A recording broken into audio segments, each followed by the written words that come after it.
圣尊城。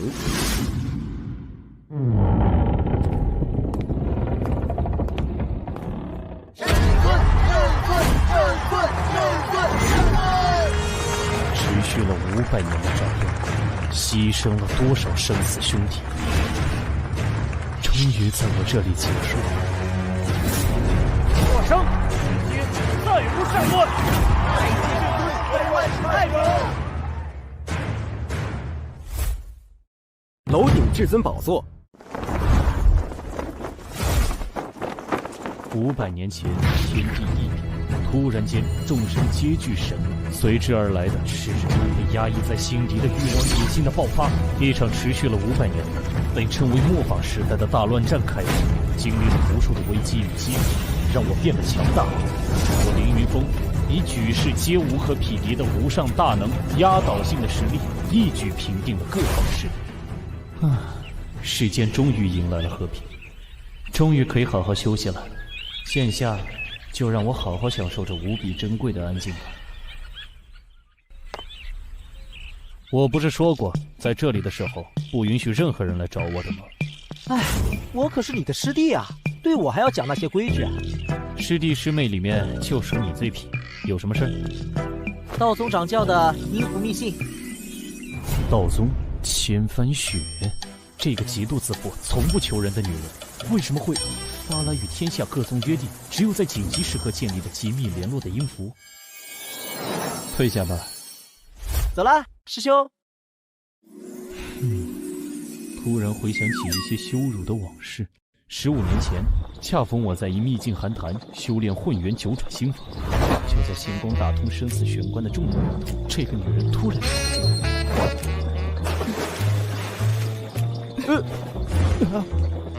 你是何人？饶我冲关！千帆雪，没想到你修为这么深，中了烈性媚药烈阳散，还能跑到这里找救兵，你们就一起死吧！云水沉剑。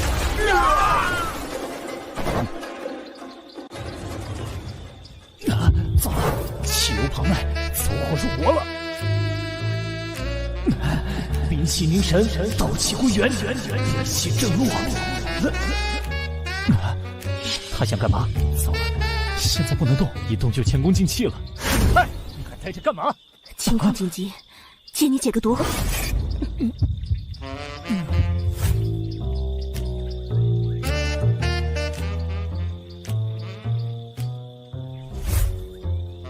日后有困难，报上我千帆雪的名号，必当报答解毒之恩。我操，这就是传说中的事了拂衣去吗？玷污了老子的清白，就这么走了？千帆雪，老子记住你了。 真是屈辱的回忆啊！想我凌云峰一世英雄，然被他拿来当解毒的工具人。后来，在一次各宗围剿魔宗的战斗中，初次见面，道宗九州行令千帆雪。幸会啊！但我怎么感觉咱们似曾相识啊？是吗？我对男人一向脸盲。更可气的是，之后也曾多次一起合作奋战的经历，但是这家伙居然没事的人似的，把我当成陌生人一样。但是这个女人确实有着不输男儿的勇略和胆气，也有着为了和平而豁出性命的觉悟。奋战多年后，她成为了道宗新一任掌教。今夜子时，道宗后山不归峰顶，要事相商，务必前来。邪魔外患都已经基本压制的当下，会有什么紧急的要事需要动用阴符？道宗。 不归峰顶。我去，偏偏选在这种地方，马上就勾起了屈辱的回忆。圣尊，你来早了。普天之下，能让道宗掌教千帆雪动用阴符的事情，勾起了我的好奇心。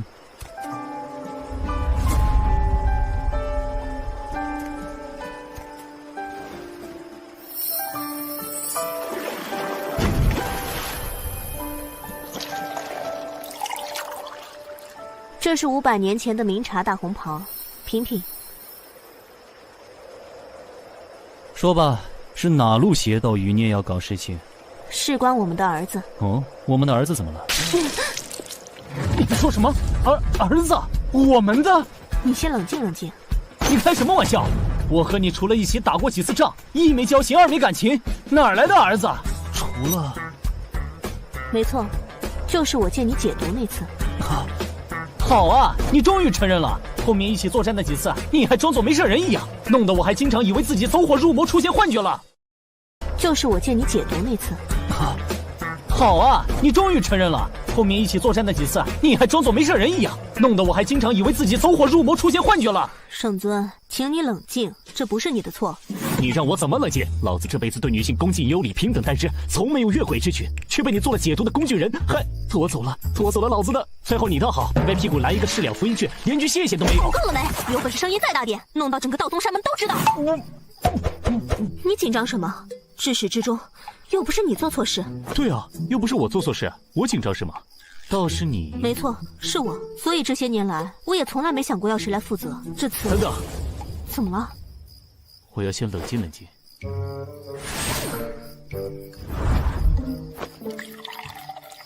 数十壶下肚。事已至此，那就如你所愿，我们结婚吧。啊？你说啥？哎！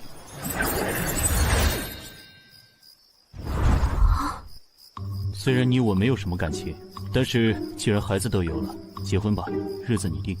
你搞错了，我可没有打算和你结婚。喂，你在逗我玩吗？那你这么突然的找我过来，告诉我们有个儿子干嘛？因为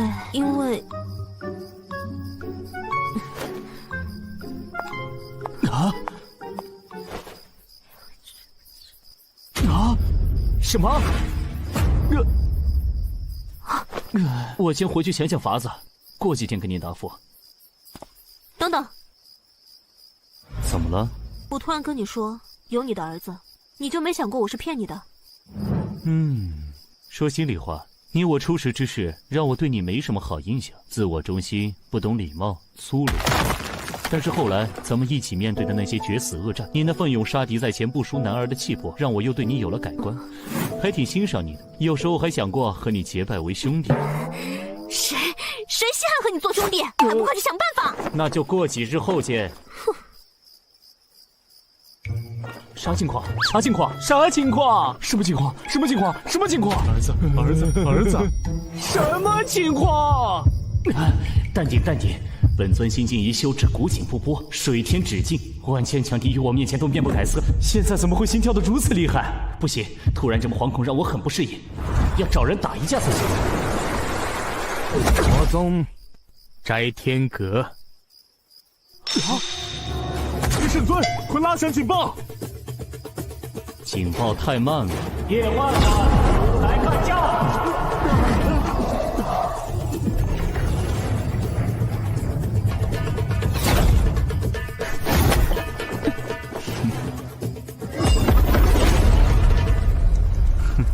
不错，有进步了。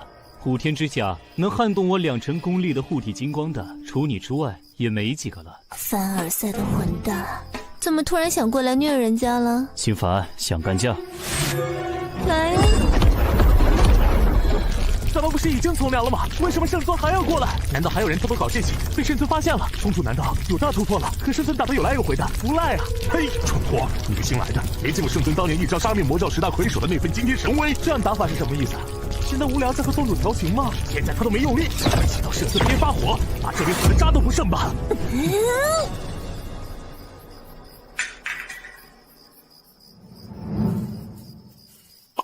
来。大哥，你每次有什么烦心事就找我来干架，我这小身板会散架的。少来，以前都是你追着我试招，我啥时候抱怨过？放眼天下，也只有跟你打架才能痛快一点。普天之下，也就你把我当男人一样揍，其他男人哪个不对人家怜香惜玉？我们不是打架打出来的老铁吗？普天之下还有啥事能让我们的无敌圣尊烦心的？我可是十分好奇呢。没有任何先兆，没有任何心理准备，我突然间冒出个儿子，还是和那个千帆雪的。对不起，我没忍住。我完全不知情，好不好？就是之前我在修炼的时候，不许欺负我妈妈。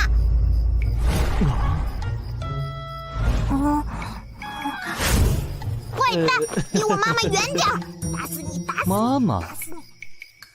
嗯哼，啥时候有孩子了也不和我说一声，我给你包个红包啊！娃很可爱呀，这么爱护妈妈，在这个六亲不认、冷血无情的摘天阁里，真是难能可贵啊！是吗？先刺，这么爱护妈妈，在这个六亲不认、冷血无情的摘天阁里，真是难能可贵啊！是吗？先刺，这可不是小朋友玩的东西。放开我，坏蛋！坏蛋！谁让你欺负我妈妈的？这东西可是一个不小心就会摆伤自己的呀！啊！喂，你！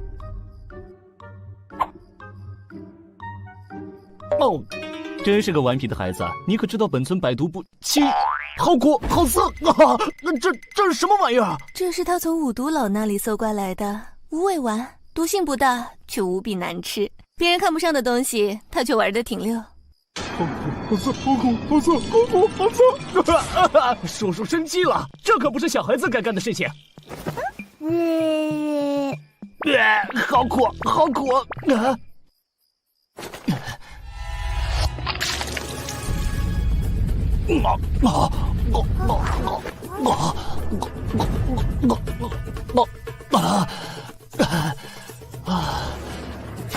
他老子是谁？我要好好教训教训他！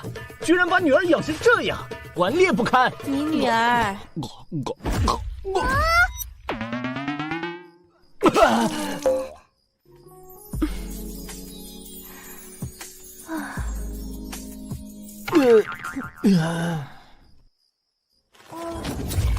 妈妈，晚点和你解释啊。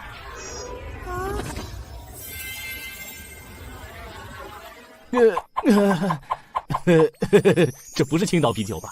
怎么这么烈？让我幻听了。要不再喝几口醒醒神？谁济贫下肚？好了，他老子是谁？是你。你这个女魔头，是不是老毛病又犯了？嘴里没一句实话。秦凡雪，我好歹还记得，我和你根本就没有发生过什么啊！确实，你还不记得呢。10多年前，我还是摘天阁圣女的时候，你神功出尘，疯了似的屠灭魔门众多高手，逼得原本各自为战、互相算计的魔头们联起手来，终于将你抓住了。我记得，这些卑鄙小人所有阴招都用上了，一浪接一浪的暗算、下毒、围攻、车轮战、克制战、消耗战、袭扰战、速成型属性克制人偶，让我防不胜防。把你抓住之后，两方势力又恢复到了分庭抗礼的状态，甚至还隐隐有压倒你们的势头。从今以后，神挡杀神，佛挡灭佛，那些阴险狡诈的家伙们野心更大了，想要雄霸天下，就开始了一场大内斗。居然还有这一出！那时候我都被你们关在无间狱里，差点命都没了。你呀，真是气运之子，也算你命不该绝。普天之下，也就你敢对我这么放肆。谁让人家是女魔头呢？说重点，少来这套。你也知道，我当时修炼的是明月素女心法。我知道，你们这魔门独有的独特功法，能兼收他人万法于己身，比几百年前小说里的北冥神功还要厉害。你派英子出了不少绝世的大魔头，不过也因为能化归万法，助他人法力倍增，被称为万能大武功。然后就遭到所有人的觊觎，导致你派始终人丁稀薄。对啊，所以当年的吴老魔把你擒下之后，心态飘了，联手阴谋设计我，妄图平分我这一身法力，继而一举瓜分整个华夏神州。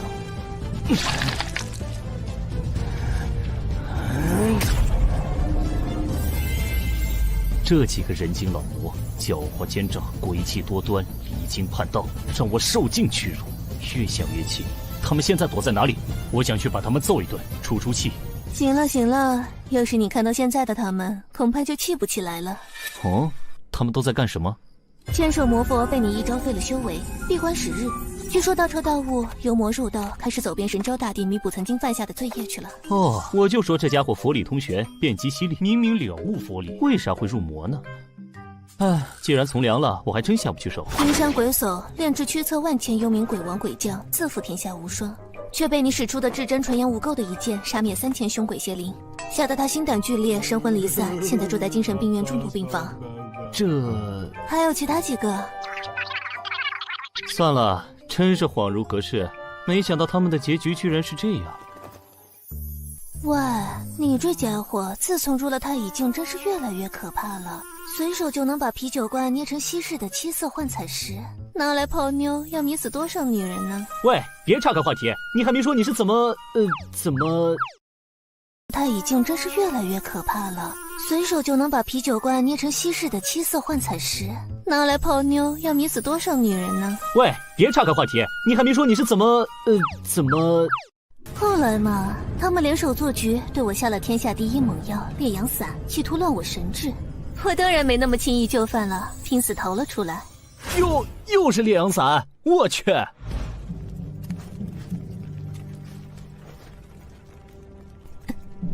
身中奇毒，我自知逃得一时，逃不了一世，于是就突然考虑起，如果自己这一生修为注定要被夺走，那就得由自己决定。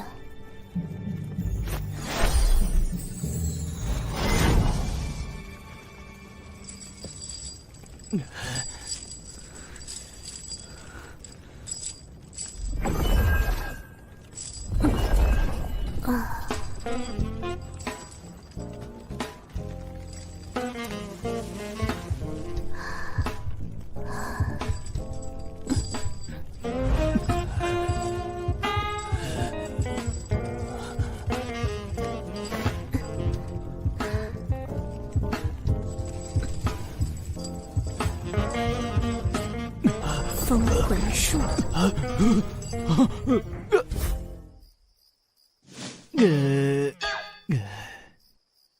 你我正邪两道，水火不容。为什么选我？当然是因为你帅啊！放屁！要说帅气，千手那家伙可是号称帅绝正邪二道，虽然修佛入魔，要说一身痞帅的妖孽气质，男女通杀。所以呢？所以给我说真话。你还挺有自知之明的嘛。其实人家也是深思熟虑的啦。从结果看，正因为我的选择，才有了现在的我，魔宗至尊，还能与你一同饮酒闲扯。若是不选你，搞不好人家早就香消玉损，神死道消了呢。果然是机关算尽的女魔头，明明算计到我的头上，此时此刻我却还拿你当兄弟，这理由我信。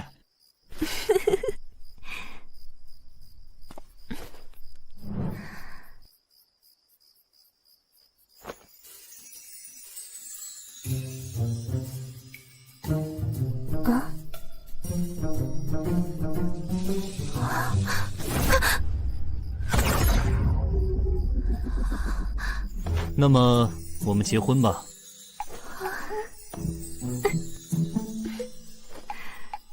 戒指很好看，我收下了。结婚，请恕我拒绝。啊，你什么意思啊？字面上的意思啊。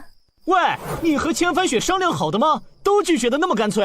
哦，他用什么理由拒绝你的？他怕孩子一旦被冠上我这个老爸的名头，会被周围的人孤立，天下初地，根基不稳，孩子还会被记恨我的仇家盯上，与他不利。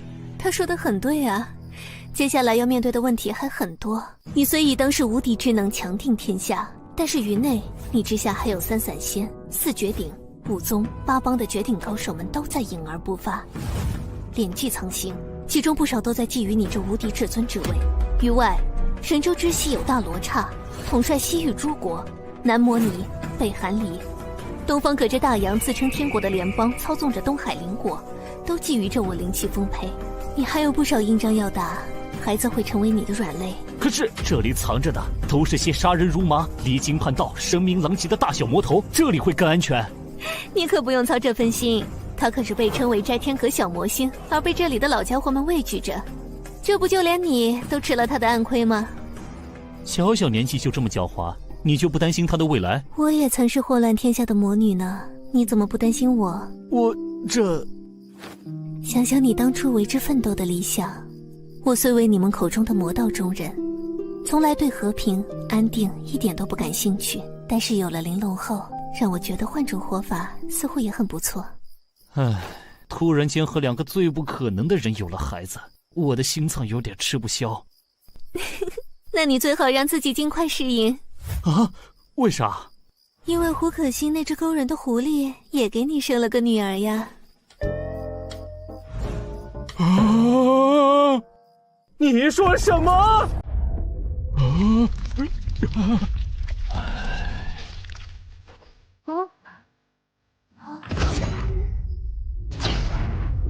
变得越来越有趣了呢。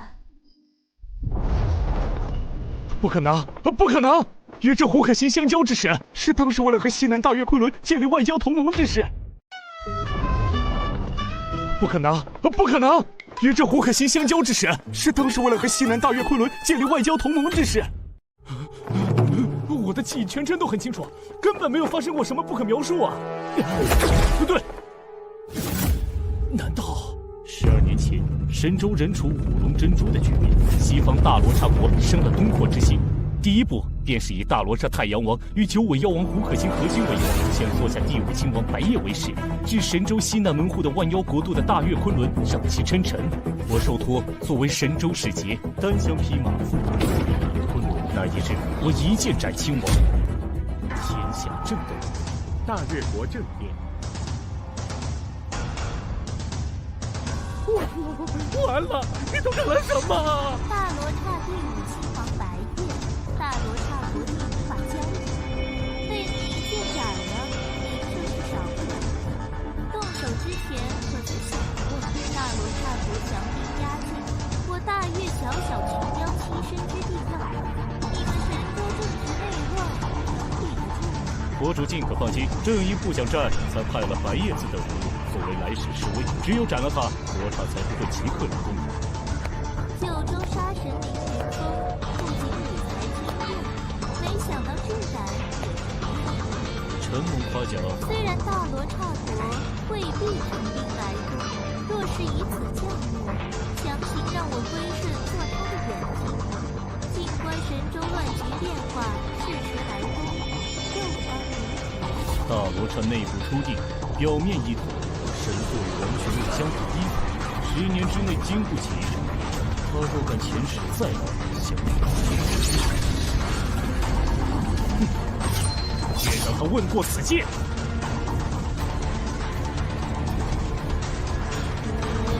先生如此，可也想以力屈人，和这大罗刹国有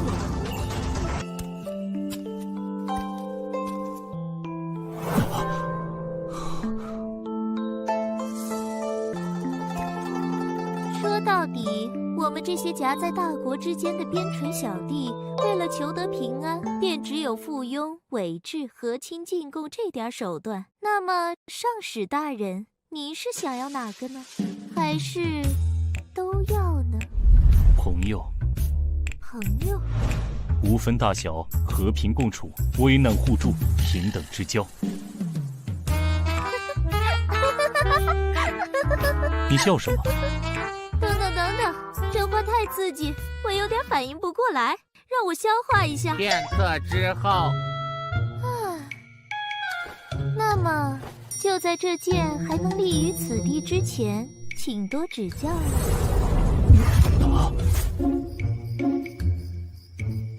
问题就出在这里。之后我便于第2日回去了。现在想来，我并没有这之间的记忆，这是怎么回事？苦思冥想，猜测推理不是我的长处，还是干我最擅长的事情。几10年生死搏杀，面对各种阴谋诡诈，本尊另辟蹊径，练就了一身霸威之势。没错，让胡可欣这只狡猾的狐狸从实招来。尊上饶命，我全部都招。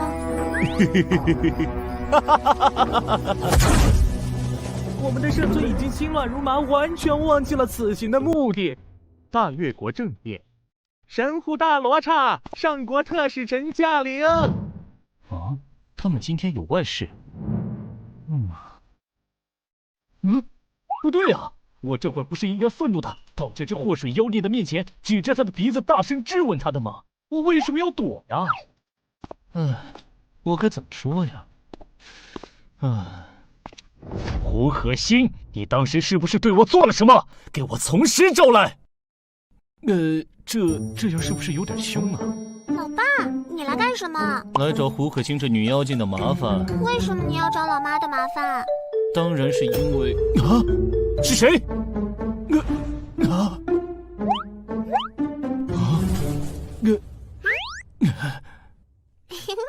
是我呀，老爸。哦，原来如此。你说什么？外敌入侵，在侧进！糟了，最糟糕的出场方式，不能再友邦大动干戈。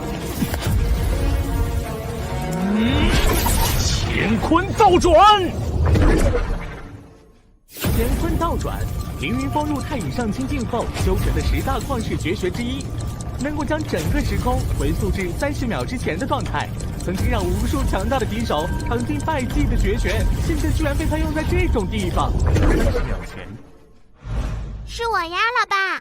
能够将整个时空回溯至30秒之前的状态，曾经让无数强大的敌手尝尽败绩的绝学，现在居然被他用在这种地方。30秒前，是我呀，老爸。哦，还好有这招。小朋友，老爸可不能乱教。你家长是谁啊？怎么在这个大月皇庭里乱跑？很危险的哦。我老妈就是刚才你说的那个女妖精，老爸就是你啊。是吗？是吗？原来是我呀！外敌入侵，在侧进！糟了，最糟糕的出场方式，不能再友邦大动干戈。乾坤二转！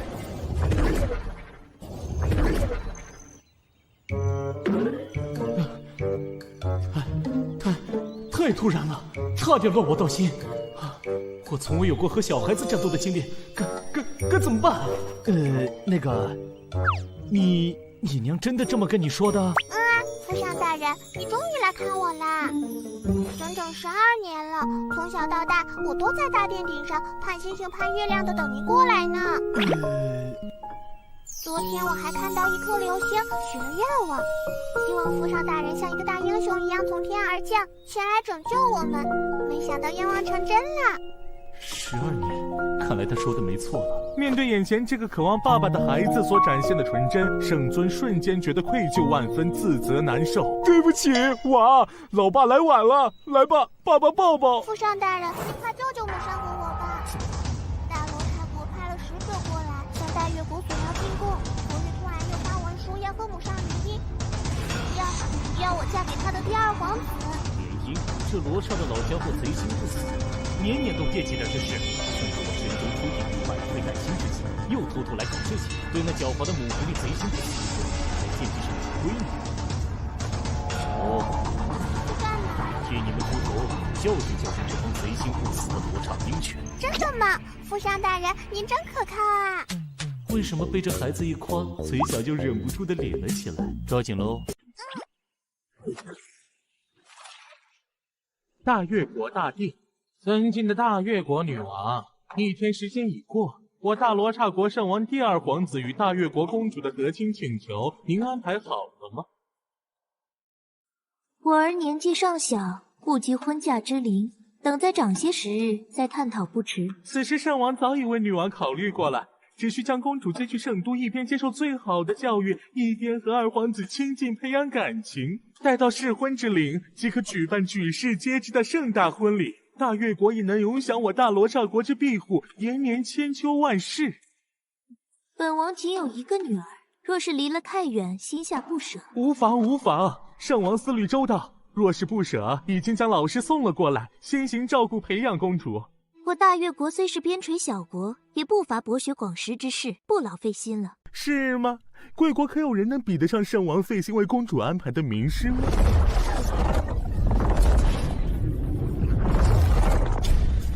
这位是大罗刹国国师座下第1大弟子，被誉为掌管生与死的黑暗大法师，圣王赐予神号死神之息圣安努特格林。老夫一生从未收徒，久闻大越国公主殿下天赋过人，昨日见过姿势确实超凡，可继承老夫一身衣钵。我国如此诚恳，女王陛下不会拒绝圣王的一番好意吧？拜师事大，容我想想。不用想了，他已经有老师了。什么人？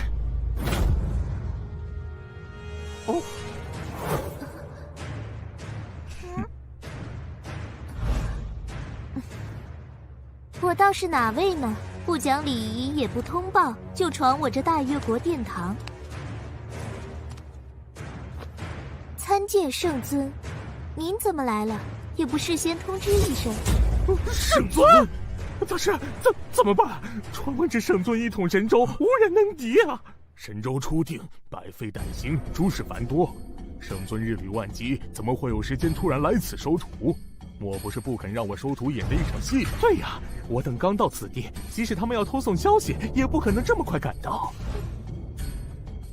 对啊，莫不是圣尊与奴家心有灵犀，还是心中想念奴家，偷偷前来探望奴家的日常起居啊？该不会人家今早沐浴更衣的时候你就来了吧？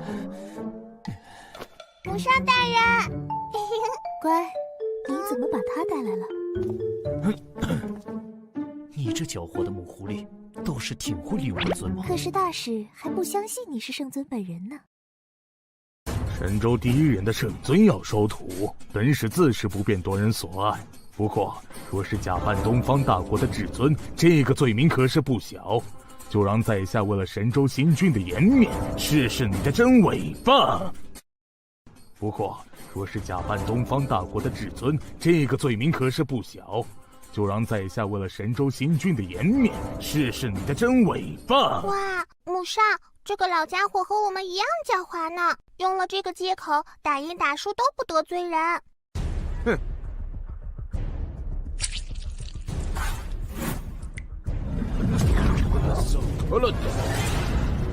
这是降神术，召唤世界法则的神明。世间能得到神明认可、授予法则之力的大贤者屈指可数，而掌管生死之力的死神，也是众神中令人畏惧的存在。凡间一切攻击无效，收割一切生灵。没有那么玄乎，还请这位圣尊赐教了。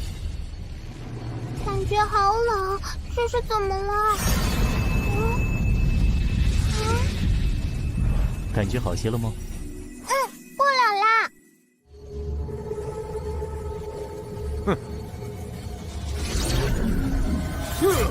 降神术算个什么东西？听说过东方的玄术化神吗？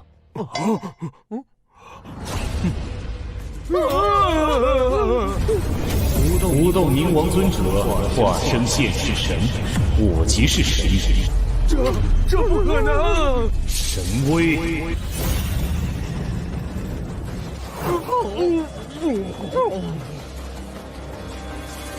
告诉你们的王，神州虽是初定，只要有我在，即使周边邦国也休想染指一分。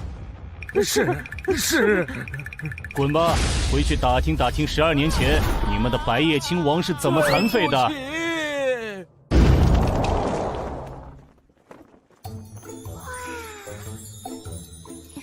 母上大人，母上大人，是你安排父上大人前来救场的吗？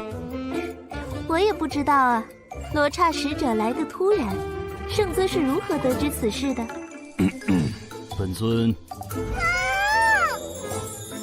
耶！母上大人，你中计了，终于被我掏出来了。他真的是我老爸，是不是？没错，你赢了。耶！我终于找到老爸了，母上大人。老爸要说帅气，只能算中等，脑子还憨憨的，就是厉害点儿。母上大人怎么会挑中他的？喂，你们在说些什么啊？大概天时地利与人和都遇在了对的时间吧。喂，别当我不存在啊！你们这是什么情况？真是的，一点儿都不怜香惜玉。这套天蚕素纱的裙子只有这一套，刚才被你释放的大招割破了，先陪人家去寝宫换身衣裳。走吧。啊，去哪儿？等等我，母上，老爸。请攻。啊！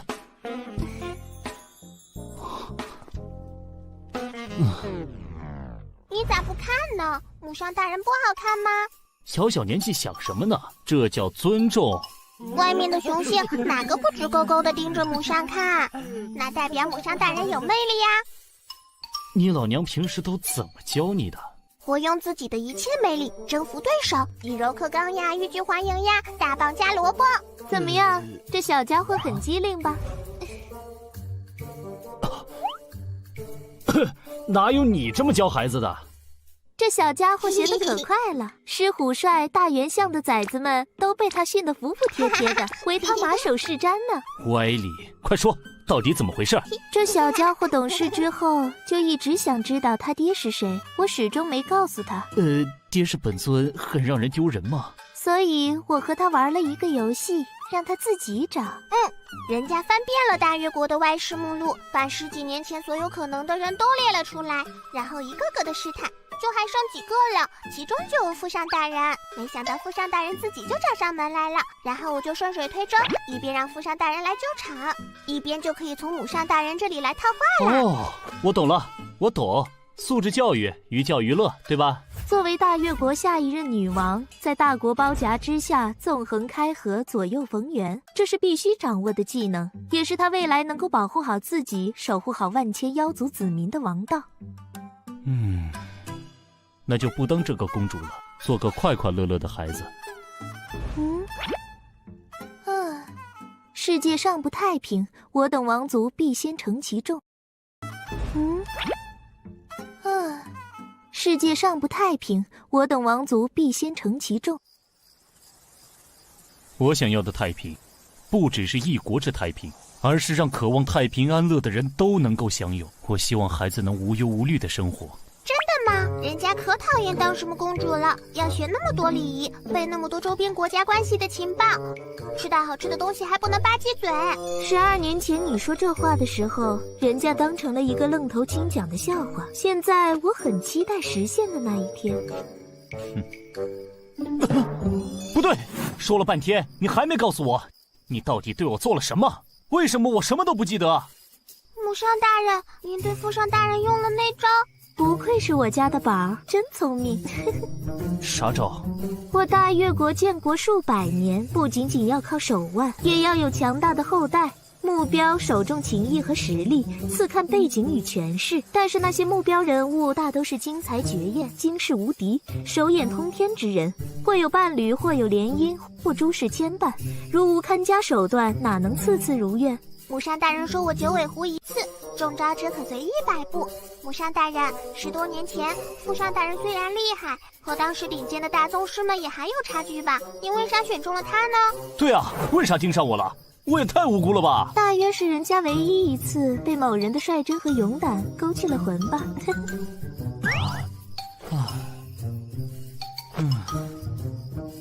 你们这些女人实在是太危险了！这些难道除了我和叶焕焕还有别人？快说来听听。人家也想听父上大人的故事。哎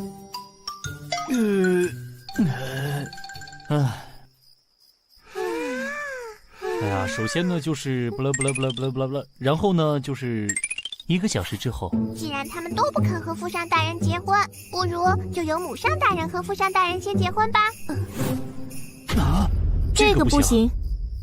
为什么？2国领袖之间的婚姻涉及到的不只是2个人之间的事情，一国之主驾驭我，等同大越国并入神州。大越国里的反对势力是万万不会允许的，就会有引发大越国内战的风险。没错，要圣尊入赘大越国更是万万不能。神州刚定，圣尊就是定海神针，我们都是身不由己。明明找到了父上大人，人家还是要做一个没有父上的可怜的孩子吗？我讨厌你们！哼！啊，等等！啊！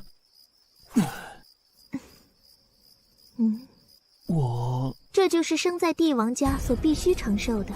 他是这样，我也是这样，我的母上也是这样。我比较幸运的是，我以自己的意志选择了这孩子的父上。你去哪里？唯有孩子，父母不可辜负。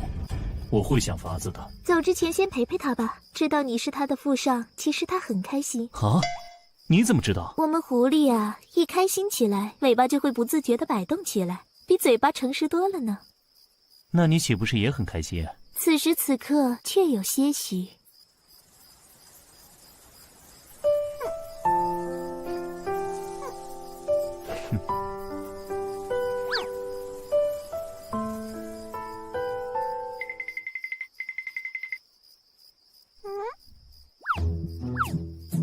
我们狐狸啊，一开心起来，尾巴就会不自觉地摆动起来，比嘴巴诚实多了呢。对不起。有什么好道歉的？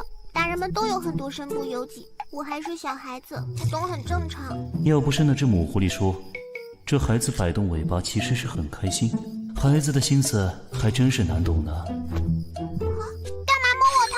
我和你又不熟，你只是我生物上的父上大人而已。初次见面，我想送你个礼物，你想要什么？真的要什么都可以。我要一颗星星。哦，好，我这就给你摘一颗，跟我来。我飞起来了，哈哈，我飞起来了！再高点，再高点。好。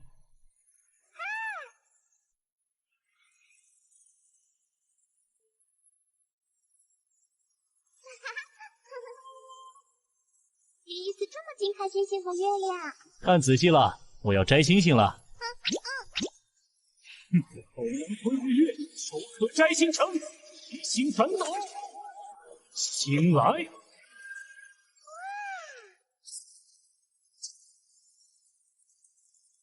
哇！口能吞日月，手可摘星辰，一星反斗。星来。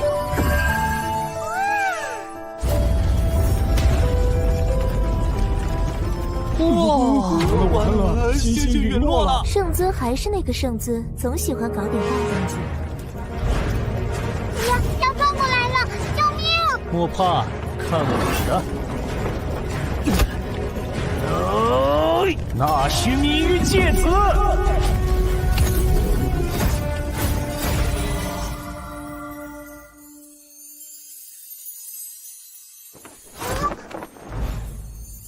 拿去。这就是星星吗？好漂亮啊！你喜欢就好。哼，别以为拿一颗星星就能讨好我。你笑什么？那狐，你母上告诉我，你一开心就会摇尾巴。才没有！人家讨厌父上大人，那么久了都没来看过人家，害得母上和人家总是被欺负。对不起，以后若有人再敢来找你们麻烦，对着这颗星星呼唤我，哪怕万里之外，我也会立刻赶来。真的？不是外交辞令？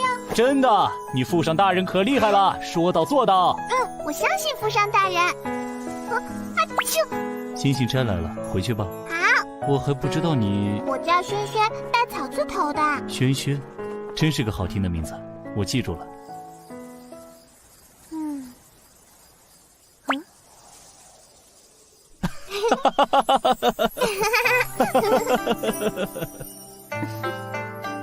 晚了，你们早些休息。国内还有要事要做，我先走了。要常来看我和母上哦。好，拉钩。拉钩上吊，100年不许变。不行，父上还要和母上拉钩才算数。这个，来，快点啊，父上大人。嘿，话就不用说了吧？当然要说，不然怎么算约定？快说，快说。拉钩上吊，100年不许变。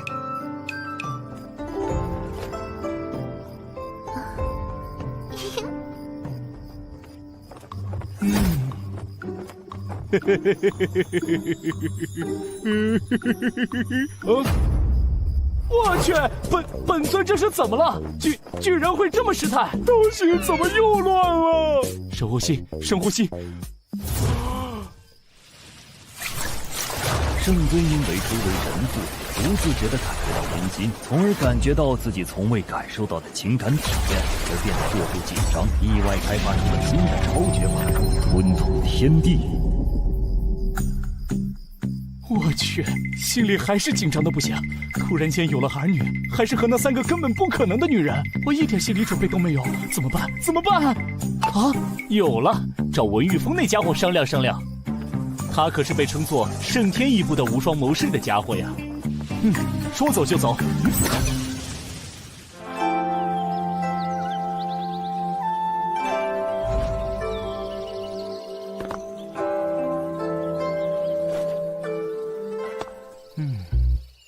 该怎么和这家伙说呢？啊？平时来不都是推门进来的吗？这次是怎么了？嘿嘿嘿嘿。哦。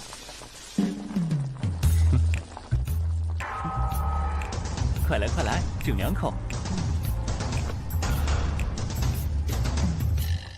脑松罗接管烧火锅，普天之下只有你干得出来。为了神州一统，为了算计，此刻重回人算之境，此盘以我之用，无非烤烤火，闻闻酒，自娱自乐。自古谋士都是为了自己的理想，纵横开河，逆天砍命，多谋善断。但是这家伙将谋的境界从人谋上升到穷理天算的地步，大典算术，算尽天下，人算谋阴，神算谋阳。但是在能够算尽未来一切可能的天算面前，所有的阴谋阳谋在无尽的算力面前毫无抵抗之力。但是此算之后，他耗尽毕生算力，由天算回归人算之境。神州未定，还有很多事情等着我去做。我这天算已算定就必成一格，这后事就靠圣僧与师兄弟了。我物色了一间草庐，有事无事都派来寻我聊聊。找我何事？这个，你是不是有个朋友最近遇到点烦心事了？对对对，没错。他连一次恋爱都没谈过，却突然有了孩子。没错没错。你怎么知道？你重回天算之境了？定位，说说你朋友的事吧。他恋爱了，还突然有了孩子。没错没错。你怎么知道？你重回天算之境了？定位，说说你朋友的事吧。我那朋友一直在忙着工作，从未与异性有过交集，却突然发现和几个最不可能的女人有了孩子，他完全不知道该怎么办。他来找我商量，你说我也是单身狗一个，哪里懂这些？这个比电视剧还狗血，魔幻现实主义啊！继续。哪有什么继续啊？我又帮不上什么忙。但是既然人家有求于我，就是信得过我，我总得帮点什么，所以就来找你了。你给点主意啊！哎呀，你看我们的圣尊还真是热心肠啊，又不是什么世界毁灭、生灵涂炭的大事，都这么急人所之急。为兄弟两肋插刀，应当应分。你这家伙要有什么事，我也一样急啊！对，你的古道热肠，我是深有体会。放手啊！我这小身板吃不消。知道就好，快给点主意，我好回去交差。我想想。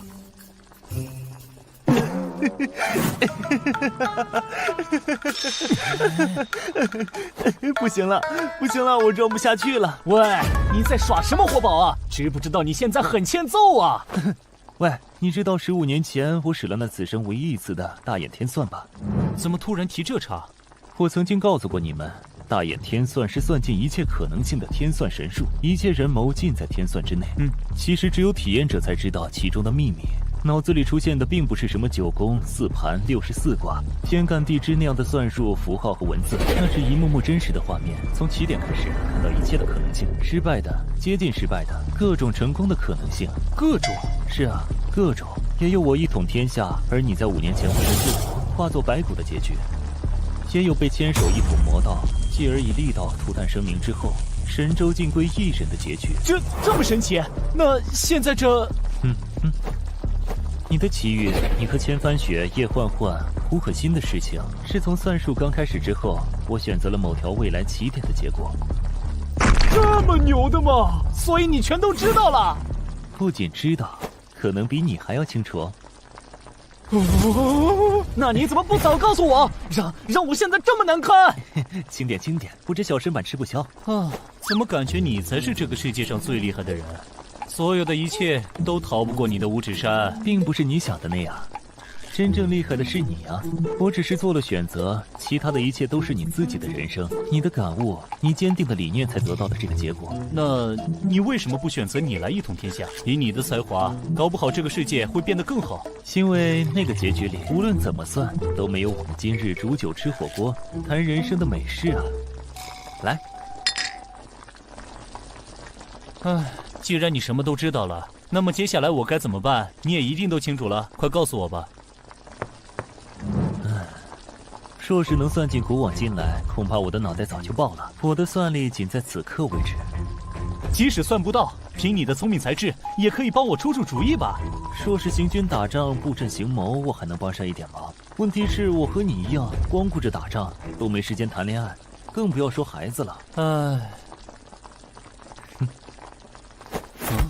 从前我们遇到的每一场危险的战争，咱们是怎么做？当然是迎难而上，攻坚克难。没错。果然把你现在处境当作是有一场危险的战斗。战斗？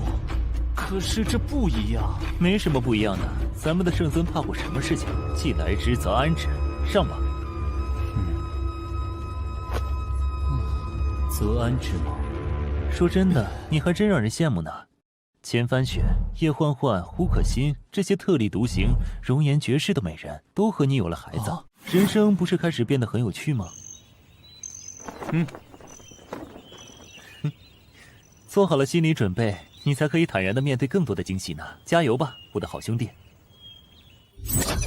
既来之则安之，既来之则安之。没错，本尊血雨腥风里一路走来，难道还会怕这种事？不愧是谋天文御风啊！这下我冷静下来了。那么就像以前那样，既然面临了这样的战斗，接下来我该怎么办？怎么办？烈阳伞，没错，烈阳伞，这才是祸害的源头。首先必须消灭这个祸害人的东西，避免悲剧再次发生才是第一要务。然后和千帆雪商量处理儿子的困境，再接着和叶欢欢商量女儿的教育和未来。抽时间再去看望轩轩，完美！不愧是本尊。然后和千帆雪商量处理儿子的困境，再接着和叶欢欢商量女儿的教育和未来。抽时间再去看望轩轩，完美！不愧是本尊。圣尊成鼎。师兄，怎么把我叫到这里来了？因为秘密。秘密？快说快说，我最喜欢秘密了。谛听阁都手痒痒了呢。去发动谛听，找到天下第一媚药烈阳伞的来源。烈阳伞？师兄，你啥时候对这个东西感兴趣了？你该不会是要……师兄的玩笑也敢开，皮又痒了吗？对不起了，师兄。给我查处烈阳伞的来源，这个祸害人的东西必须予以封印。师兄，烈阳伞的出处，谛听阁一直有掌握，不过什么？我怕你会为难。此为乱世之物，天下已初定，这种东西就没有存在的必要，不然不知道又会祸害多少人。此物流出自叶家。叶家？哪个叶家？还有哪个叶家？师兄，你的老熟人，你的救命恩人，收留之恩，一饭之恩的那位，被称为天下第一商圣的叶听雨，掌舵的天下第一商帮的那个叶家。叶听雨？不可能！以他的性格，怎么可能干这种事？谛听阁的情报绝不是空穴来风，而是经过再三确认的。那么，师兄想怎么处理？退下吧，我再做安排。叶听雨，天下第一商帮的当家人，又是一个老熟人，看来还是得我亲自去一趟清理。于公于私，以我和他的关系，能悄悄地解决此事，方为上策。九州商贸中心金陵城。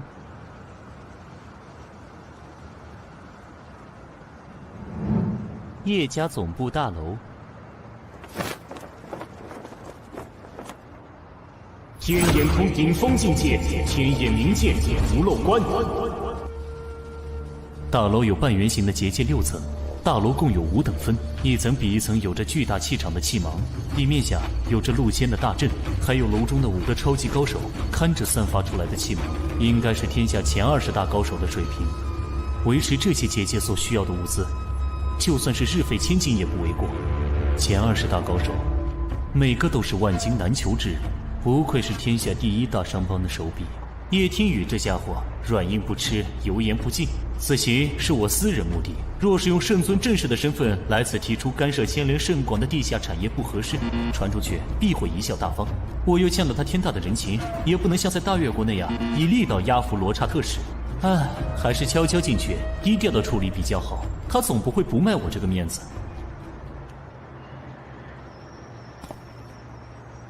先观察下入口的情况。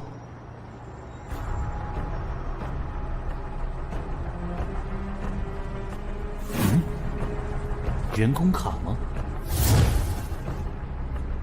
通过。这是最新的身份识别技术吧？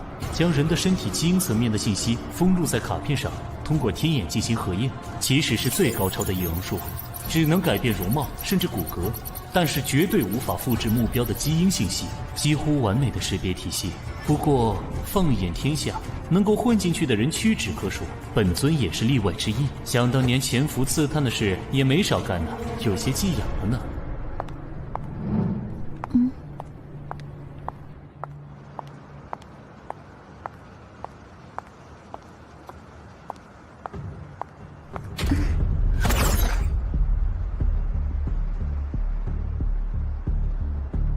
得罪了，借你身份一用。超绝变身法门，法相众生。法相众生，复制目标对象所有的基因信息，只有太乙玉清境界方能实现的超级秘法，完美。这身体有些内分泌失调，脾胃虚寒，这种小病，我就帮你从根子上治好，作为回报吧。好了，然后是隐身法、金刚结界、岩石还神秘法，这样他的安全就万无一失了。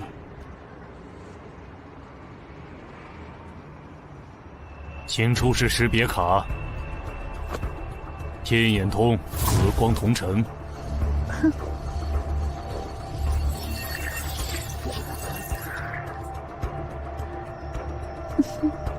核验通过，请进。谢谢。小试牛刀，第1关轻松通过吗？那么守在第1层的高手是谁呢？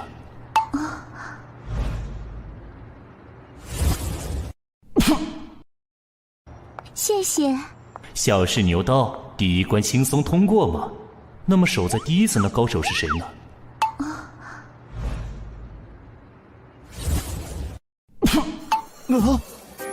我去，这不是不可不戒色吗？修炼不坏金针罗汉法门，走火入魔，无法控制自己的情欲，被世人所唾弃。明明只是个单纯的傻和尚，却收获一身独步天下的魔佛双修的金刚冥王罡气，不动如山，被动触发，万法不侵，万力不破。就连本尊也只能制服他，却没法消灭他，最后打成了好兄弟。我说怎么有段时间没看到他了，居然在这里看大门。叶听雨到底用了什么手段？这家伙神经大条，应该能轻松通过。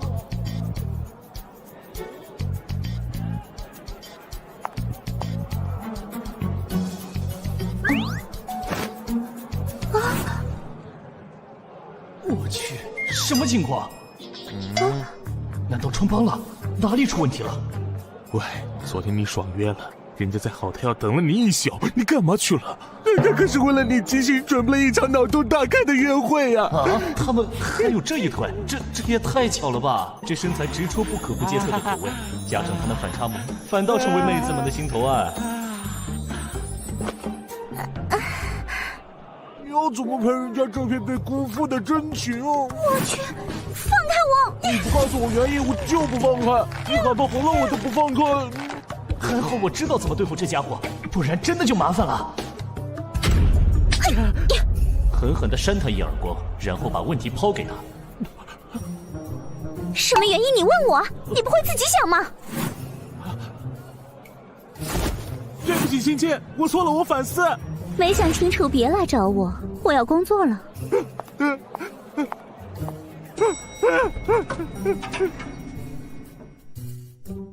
哦，好险啊！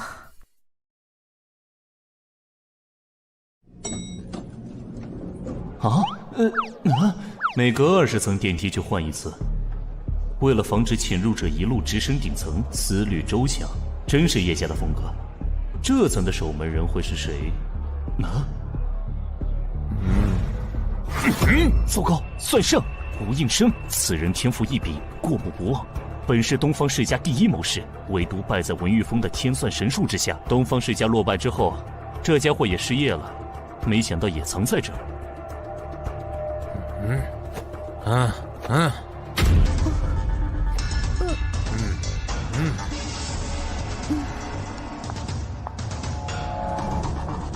你是谁？周敏慧。我问的是你的真实身份。吴先生，您在开什么玩笑啊？我只是上去办公啊。这栋大楼上至董事长、总经理，下至扫地阿姨、清洁工，合计2316人。每个人的名字、性别、职位，每天固定的工作任务，我都一清二楚。周明慧是5楼行政部一个新进人员，入职187天。今天的工作任务和20楼以上的业务区没有任何交集。啊，是我的上级今早临时通知的。你上级叫什么名字啊？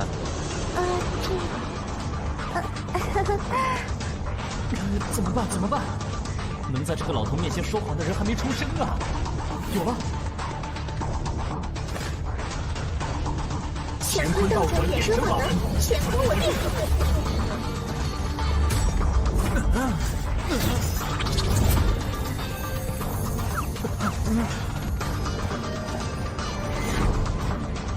一动不动。这个法术能够任意操纵周围时空的流逝，圣尊独门绝技。圣尊，果然是你呀！没错，是我。圣尊此番装扮悄悄前来，不走官方渠道，又没有大动干戈，是找叶家主有什么重要的私事相商吧？跟你们这些聪明人打交道就是方便，那么你能行个方便吗？方便。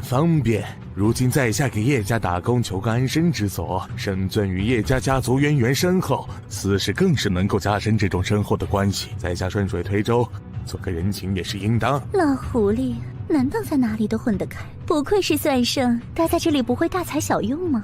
天下初定，要的不是我这种搞阴谋、搞分裂的老东西，要的是建设人才。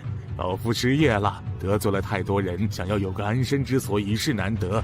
还望圣尊体谅。理解。那么我可以上去了吗？老夫这关没啥问题，只是上面还有3个家伙嘞，另外2个应该没什么问题。老夫传您应对之法，只是还有一位圣尊的老熟人，只能靠您自己了。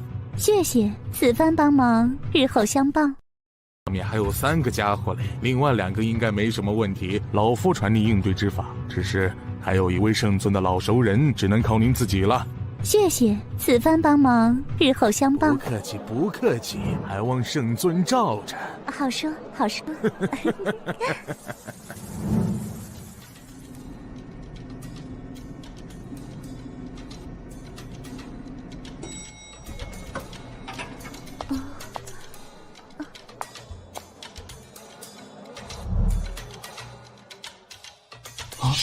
这声音好熟悉啊，有种不好的预感。天下无敌的圣尊既然来此，缘何如此鬼鬼祟祟？我去，剑道第一人，剑痴宇文峰。这位大人，您认错人了吧？我只是集团的员工，上来汇报工作的。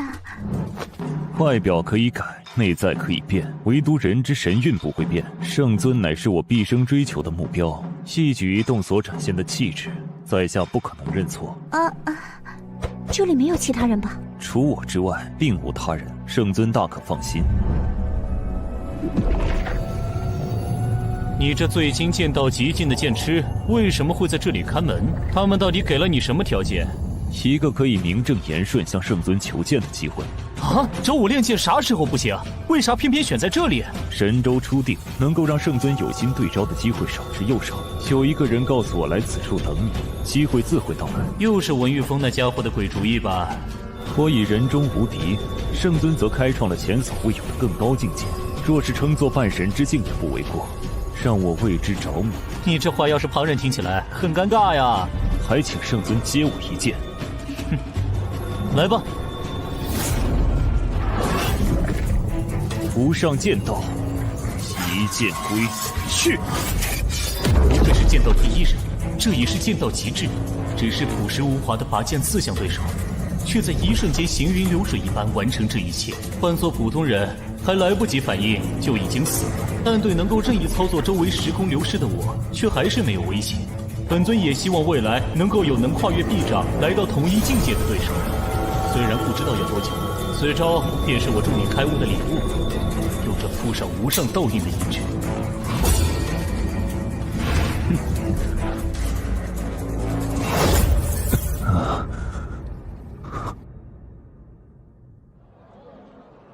如何？谢圣尊赐我机缘。我可以上去了吗？谢家主早已等候多时。啥？他都知道了？是。那我这半天在忙活什么呀？我去！圣尊，你的道心乱了。顶楼叶家总裁办公室。多年不见，真是好大的阵仗啊！就连这间屋子里面也都布置了这么多暗阵。曾经那个精于计算的叶家长女，如今也是天下第一商帮的掌舵人了。圣尊认错人了。啊！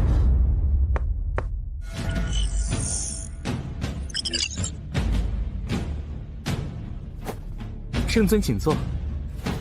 你是谁？叶听雨呢？她是我母亲。你就是传说中极少露面叶家新任掌舵人叶听雨的儿子。圣尊此次微服前来，是有何事需要我叶家暗中配合？哦，你怎么知道我此次来的目的？外面那几道结界只是个诱引，四面八方每隔100米都布有黑人通过探子。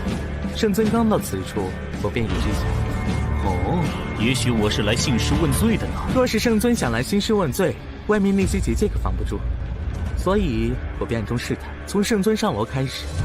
不可不戒色，吴老先生都是用来试探圣尊目的。若是圣尊怀着恶意前来，我此刻早已身处万里之外。你也见得到我。果然有其母必有其子啊，心思缜密，也狡猾得很。这是对一个商人最高的夸奖。圣尊此来有何事？但请直说。早就听说叶家新一任当家人年纪轻轻，心思缜密，手段也不输给他的母亲叶听雨。圣尊大人过奖了，都是母亲大人对我的教导。想当年我和你母亲交情不浅，她对我有救命之恩，那时候还没有你呢。不想这么多年，她的孩子都这么大了。圣尊此来若是想叙旧，可以再约时间，我的安排是以分钟计的。分钟？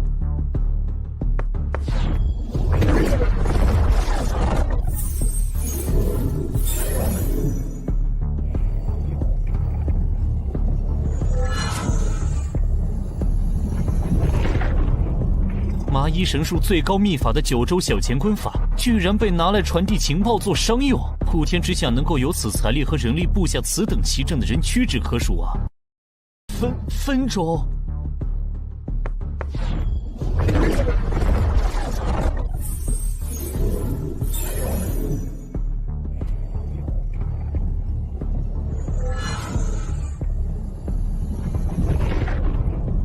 麻衣神术最高秘法的9州小乾坤法，居然被拿来传递情报做商用。普天之下能够有此财力和人力布下此等奇阵的人屈指可数啊！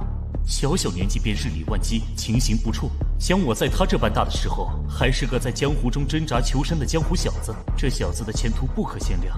叶天宇真是生了个好儿子。商场如战场，只要能提高效率，钱对我来说只是一组数字，早晚都能赚回来。所以圣尊有话直说吧。好，爽快！我希望你们叶家立刻停止天下第一猛药烈阳伞制造与扩散。办不到。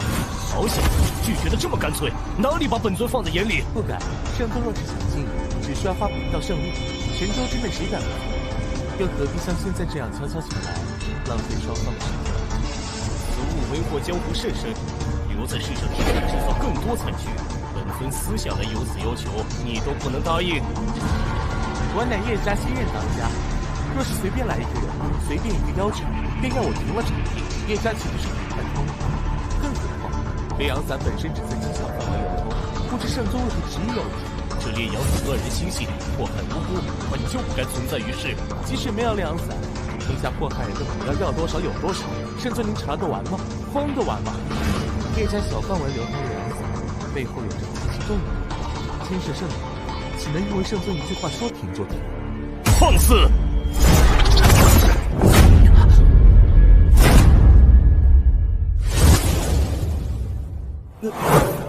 你怎么有点眼熟？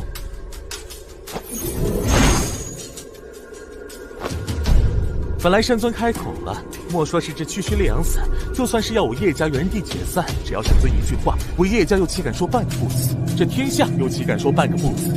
只是不知这天下真是如同圣尊一统神州所说的，这天下是天下人的天下，还是说那些只是场面话？这天下就是圣尊您一个人的天下。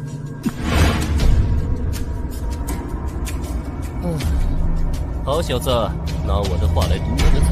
此时此刻，我若是本性发道，逼你照办；若是传扬出去，说我失信于天下，人就不好管了呀。正是，圣尊若无别的事，就请回吧。哼，年轻人就是年轻人。虽然我不知道你为何不肯卖本尊这个人情，但是你若是以为本尊这么轻易就被你打发了，你就太小看本尊了。就让你知道，本尊能够统一神州，靠的可不仅是一身的本事。你想怎样？天下初地，治国是安民，安民便是要理财。叶家是天下第一商帮，本尊前来求教一些时日，为了天下安定，叶家主不会拒绝本尊吧？况我想的，本尊若是天天跟在你身边，你卖一次烈阳伞，我就跟你搅黄一次，看你能忍多久。圣尊日理万机，天下百废待兴，一个人掰成几个人都不够用，哪里有时间一直待在我这儿？你说几个人？你以为本尊是如何在这众多惊世豪杰之中脱颖而出力压群雄的呢？既然本尊私下前来好言相求不行，那就只能换种方式了。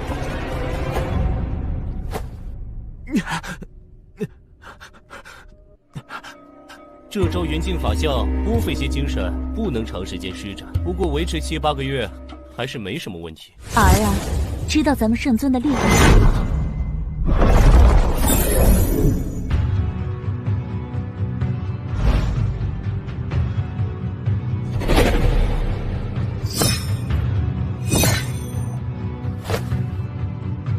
母亲，退下吧，换我来。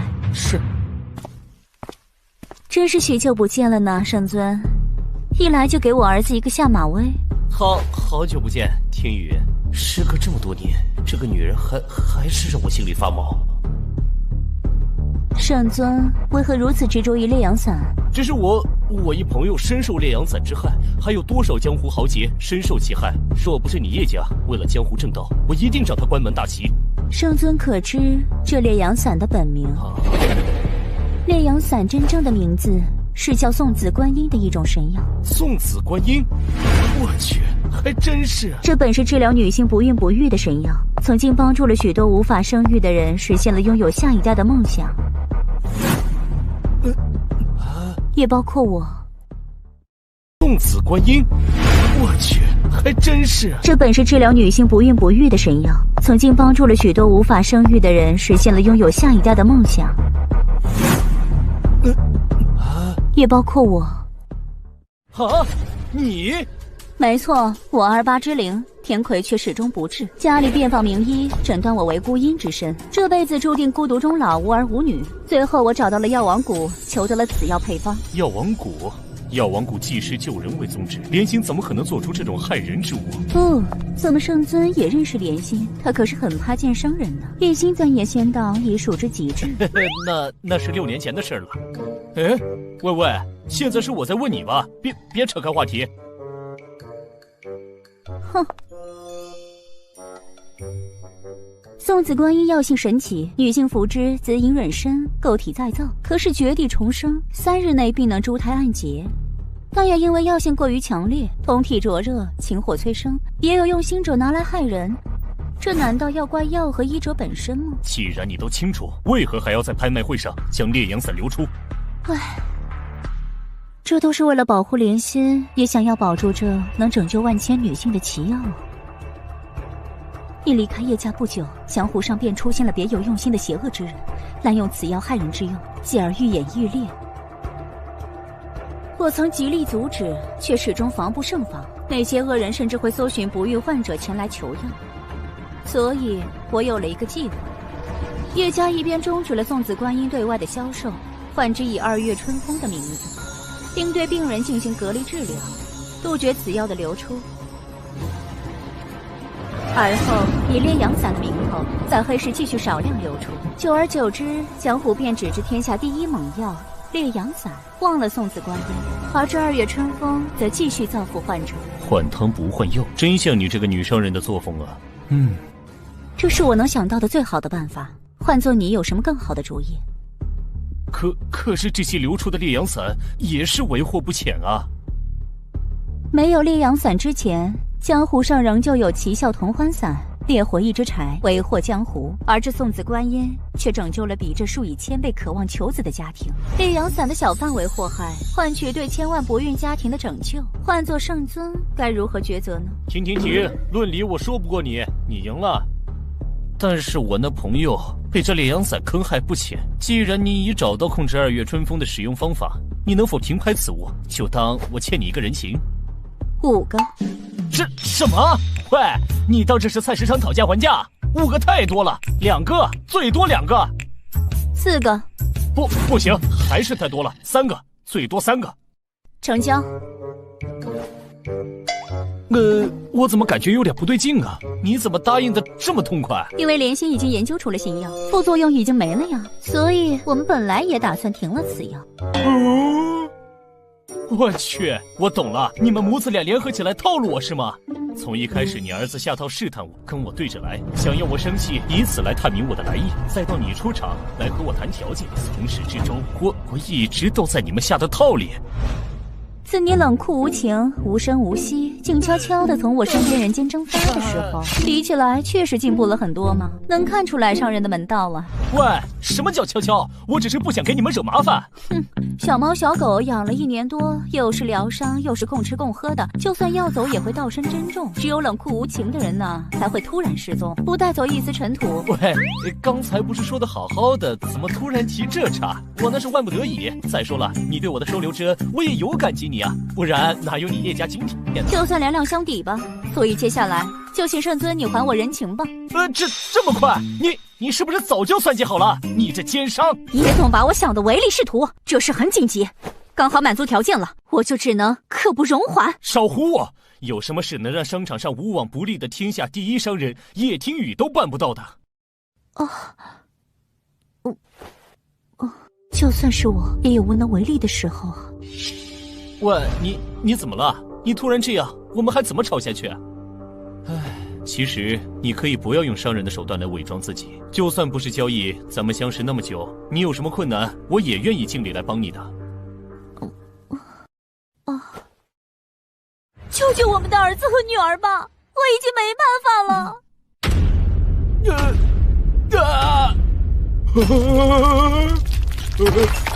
我是谁？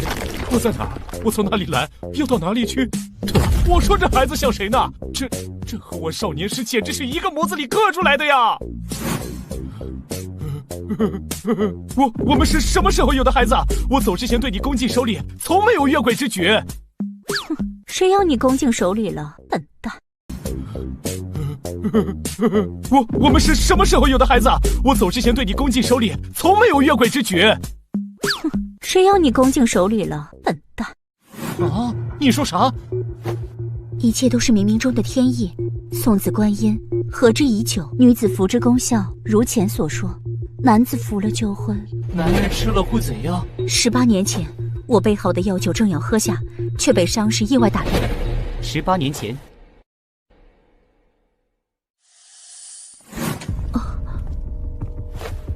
什么事？漕运的船只在码头出了问题，老爷喊你去商量。知道了。帮我看着房间，不许别人进来。还有，你这个烂酒鬼，绝对不许偷喝桌上的酒。好，这段我记得。然后呢？然后等我回来的时候，就发现你倒在桌子上，酒也被你喝了大半。接着呢？接着我当然得把剩下的酒喝了呀。所以呢？所以第二天我在床上醒来的时候，你还在我身边呼呼大睡，我就早晚有一天你会离开我的吧，你这个木头人。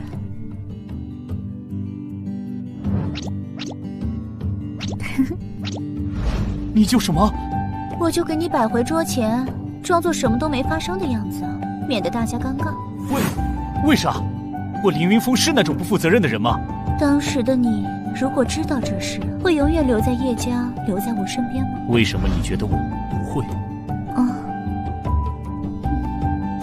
你会，不过自我在行商途中捡到你的那一刻，我就知道你的世界不在我身边。当年的你意志消沉，嗜酒如命，我居然会让你帮我看门，那是我唯一一次做了一笔亏血本的买卖呢。不过这次从你这里要来的3个人情，天下无敌的神州至尊的人情，终于让我给赚回来了呢。哼，还是说说孩子的事吧。他们怎么了？儿子虽然有点冷淡，但是和他一样，能在我面前始终保持如此冷静的同龄人，在这个世界上恐怕找不出几个。就是锋芒太盛，不知收敛，会得罪不少人啊！不会是有人要对他不利吧？从一个商人来说，他确实非常的优秀，优秀的远超同龄人，在商场谋略和胆魄上，连我也自愧不如。是啊，我刚才虽然被他摆了一道，但是我挺替你开心的，培养出了这么优秀的儿子。现在不知怎的，我也有点开心。其实他不是我们的儿子。啊，那是谁？那是我们的女儿。啊！小声点，你不是一直都很稳重的吗？这已经把本尊的3观震得稀碎的事情，你让我怎么稳重？到底怎么回事啊？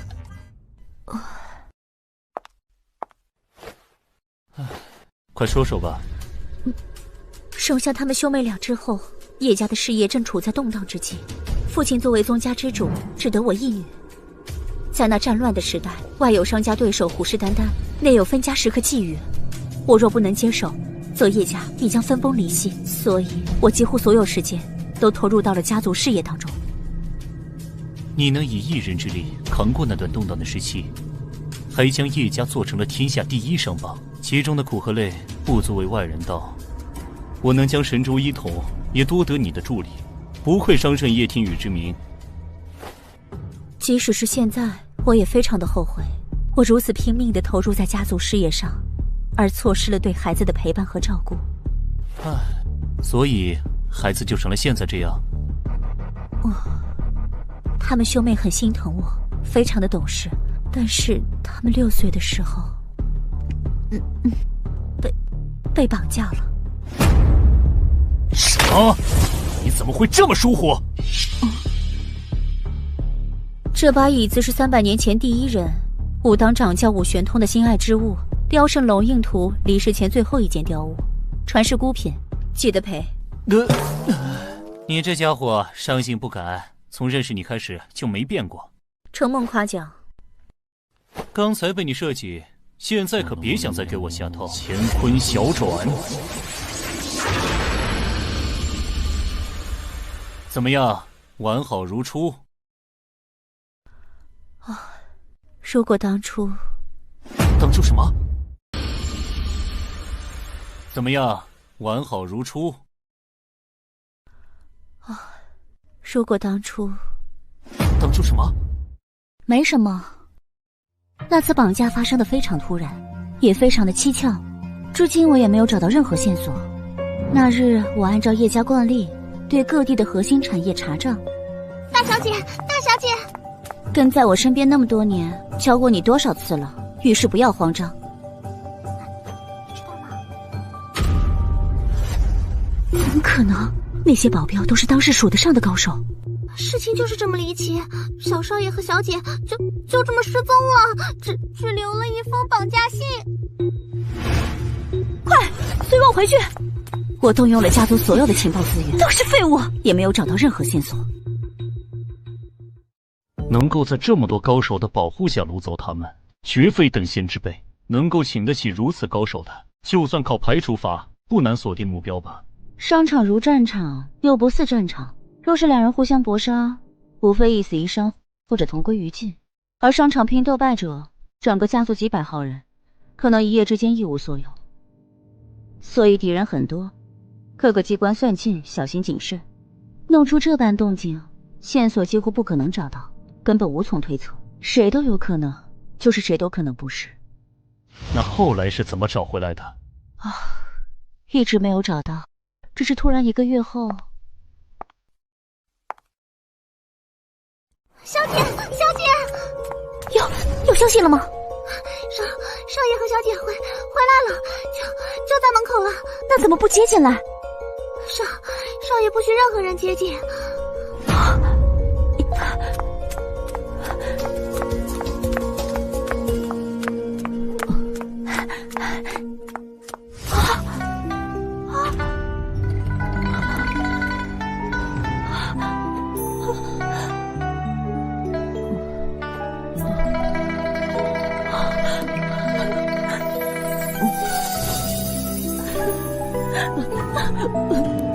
那后来呢？他们是怎么？后来他们2个便性情大变，儿子除了我和他的妹妹之外，对所有人都冷酷无情，没有一点怜悯之心。而女儿她，若是哥哥在家，就把自己关在屋子里，1日3餐，洗漱更衣，从不出来。只有我和他哥哥能够进去。每当哥哥出去办事，他就会变成那样，仿佛自己就是自己的哥哥，帮助哥哥处理着内部的所有事情。那你当时为什么不找我呢？我是一直关注你的情况。孩子们虽然从来没有问过我他们爸爸的事情，但是我知道，在他们的心里，爸爸有着不可替代的位置，只是一直找不到合适的时机。可是那个时候的你，四处征战，云动天下，仇家很多，对你对孩子们来说，只会招来更多的危险，所以我不能找你。从我认识你开始，你就是个爱逞强的人。你想说什么？偶尔依靠一下别人，比如我，也不是什么伤自尊的事吧。我也是靠着无数的生死兄弟的帮助，才有了现在的我。那你有什么办法？心病还需心药医，我来试试吧。他心通。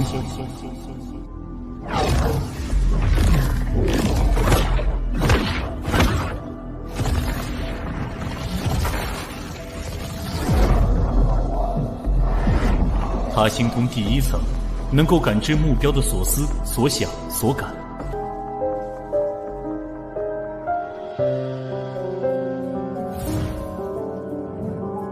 永昌大人和圣尊在里面谈了许久，结果怎么样了？这个圣尊果然不同凡响，不怒自威的5套气势和见所未见的超群法术，差点让我心智溃散。不行，我还是不够强大。他哥哥在身边的时候，就只能靠我来保护小妹。我一定要变得更加可靠才行。该怎么办？到底该怎么办？果然是有问题。摔！收。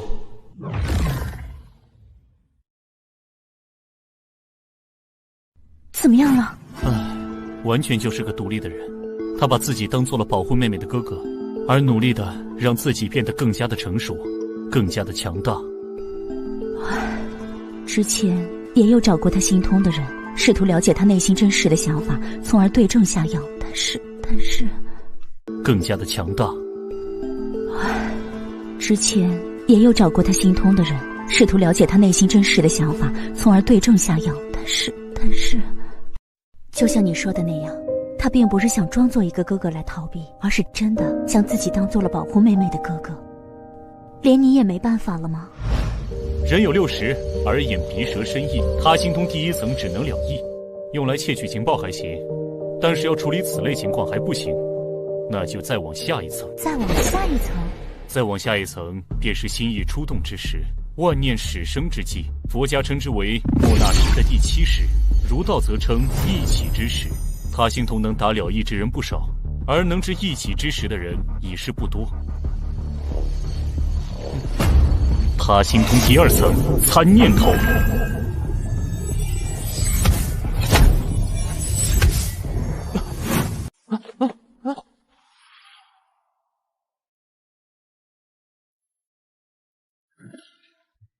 一起之时，弹指间生念400之数，可观意之音。我好弱，我要变强，我要变强！大哥怎么还不回来啊？如果是他，一定不会这样。我要像大哥一样，才能保护小妹。能不能拉拢圣尊？不行，除了母上，大哥还有我，没有人会真心对小妹好。你不能懦弱。哎，全部都是想要保护妹妹的念头。可恶啊！居然让本尊心口一紧，这孩子到底经历了什么？啊！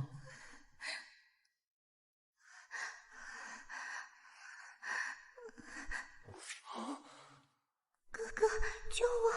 哥哥，救我！我好怕，好怕呀！要保护小妹，怎么办？怎么办？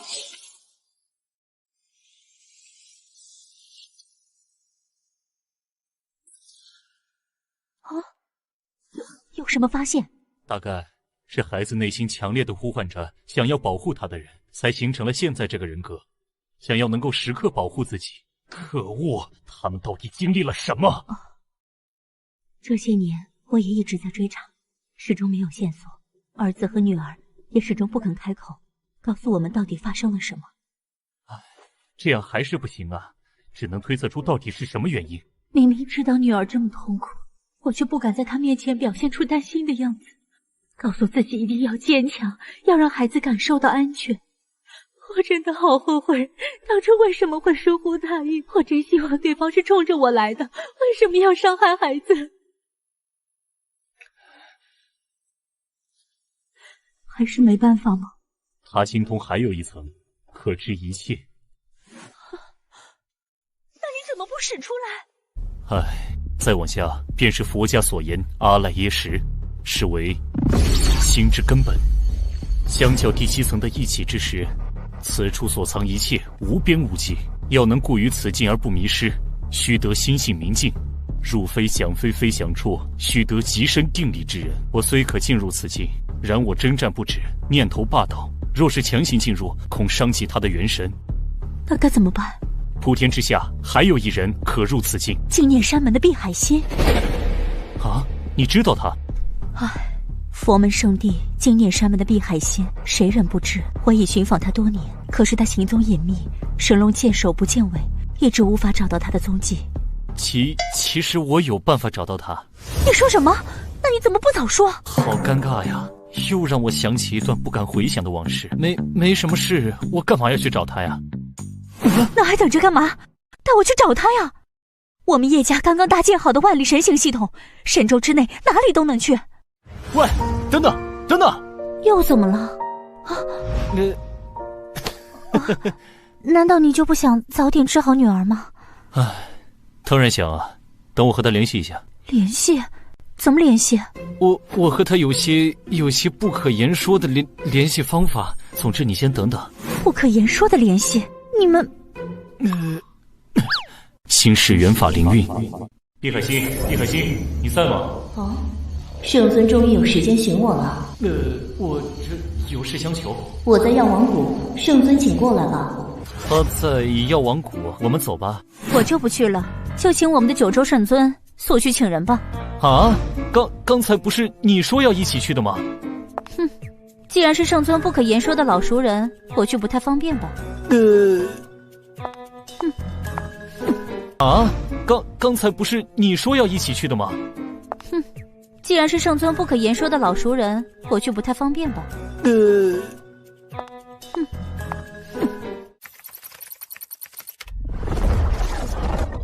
圣尊，请快走吧。好，我会尽快回来的。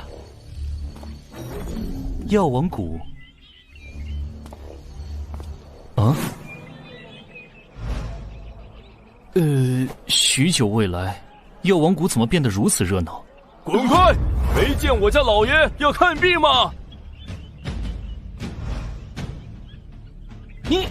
你怎么能插队？这可是讲先来后到的。就你们这些平民，也敢跟我家主人先来后到？我们可是为了求医排了许久的队，大家都讲规矩啊。规矩是给你们这些底层人定的，知道我家主人是谁吗？就算老子把你打死，也不用负责。给我滚！乾坤我。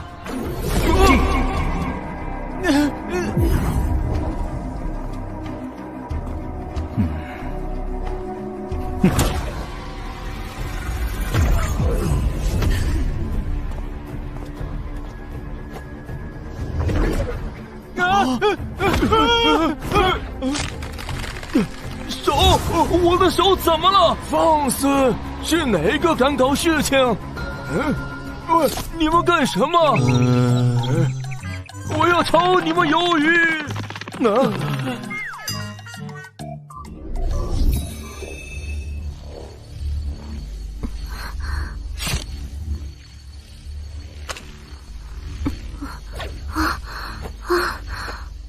许久不见，这里变得热闹了许多呢。你怎么来了？我来寻碧海心有事，他人呢？姐姐就在谷内呢，你去寻她便是。药王谷的规矩不是只收怪症绝症的吗？1年也不见几个吧，怎得现在如此光景？因为我是个大夫啊。如果能够帮助更多的人，规矩都是用来打破的。自从认识你以后，人家才想明白这个道理呢。辛苦了，不过为什么外面要排2队啊？人家时常义诊，就会有些人借着义诊之名向我表白，我怎么拒绝都没用。为了提高义诊的效率，人家就告诉他们，若是想要表白的，不许插队，另排一队。人家有空的时候再一一拒绝他们。这些人还真够执着的呢。哼，这些人一个个身上都散发着浓浓的雄性动物发情的味道，都是用心不正，看人家脸的，都不了解人家，凭什么就说喜欢我？我帮你打发了，你继续看病吧。好呀好呀，真是帮我解决大麻烦了。你呀，从认识你开始就没个规矩，你就继续看诊吧。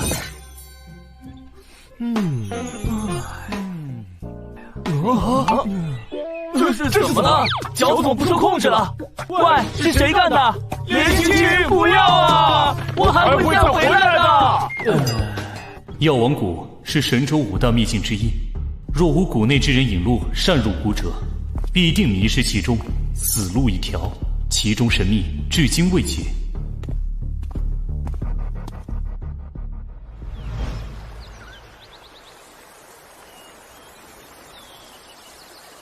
圣尊，你来了。普天之下，唯有他是我最不敢面对的人。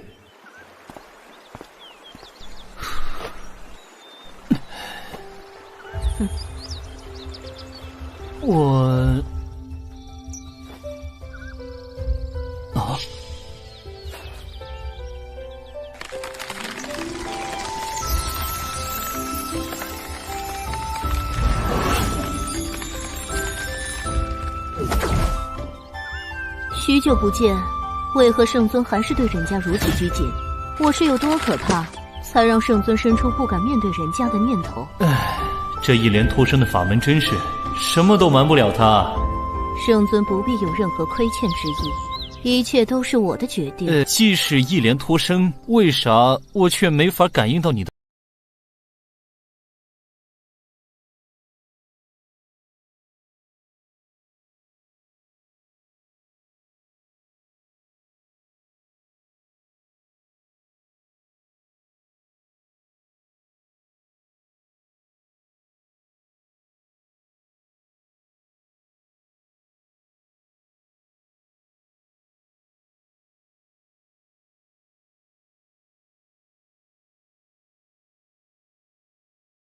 有字仪传称西瓜，很是清甜可口。这是2个小家伙在谷中寻得一处奇境所藏，似乎是500年前诸法未生之时所遗之物，有字仪传称西瓜。小家伙？什么小家伙？这谷内什么时候有小孩子了？爹，你怎么来了？乾坤我定！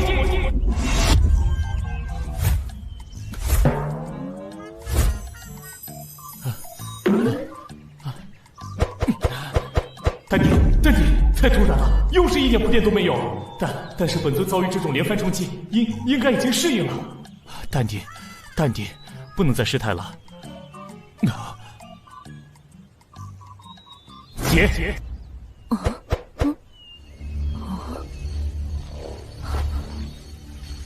这便是圣尊的独学乾坤我定，却是前无古人的旷世绝技呢。喂，这是什么情况？她叫连生，我们的女儿。再离奇的原因，现在我也能接受。不过我想知道是怎么回事。此刻我也清晰地感受到，圣尊这几日奇遇不断，也该适应1、2了吧？一连脱生，莲花生莲子，怎么我没有告诉过你吗？我知道不知道，你比我更清楚啊！只有你知道我想什么，我却不知道你想什么。7年前，神州仍旧纷乱，各方势力已然奇谋尽出，信义无存。今日联合，明日背叛。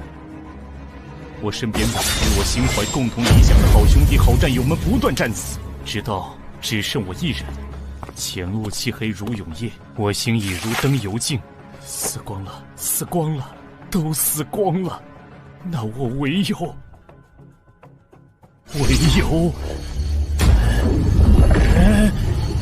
杀！杀尽祸乱天下之人，杀尽背信弃义之人，杀尽分裂国土之人，杀尽心怀恶念之人。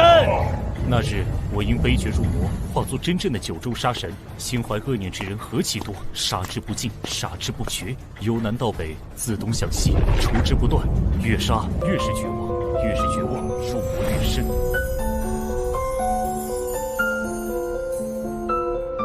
今年山门碧海西来干什么？我来渡你。你们今年禅法，出世寻佛，这世间事与你何干？我何须你渡？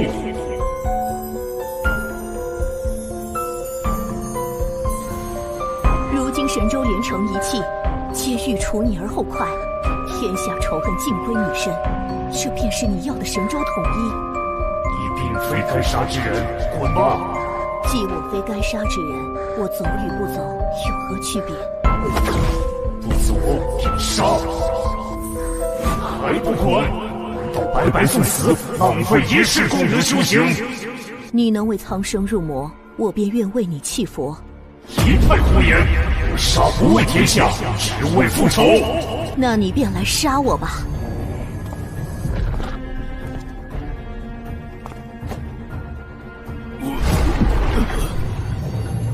破心经，一连脱生。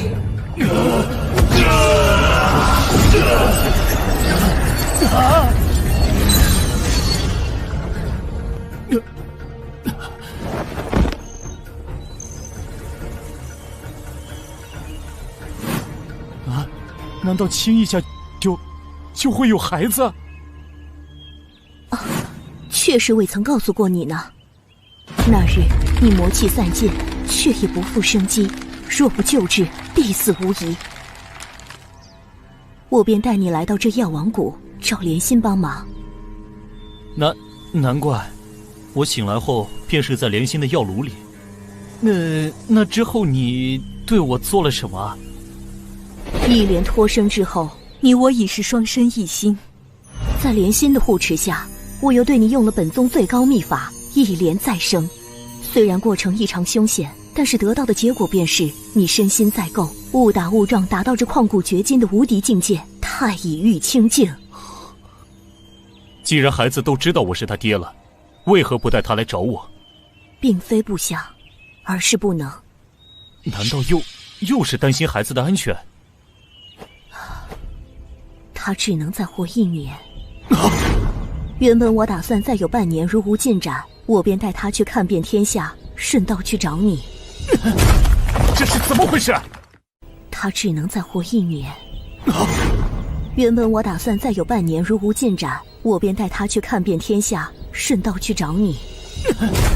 这是怎么回事？莲儿天生怪病，一旦有伤口，血流难止，我便带他来药王谷寻莲心诊治。药典上记载，此病称为琉璃体的绝症，目前尚无药可医，天溃已至，血尽而亡。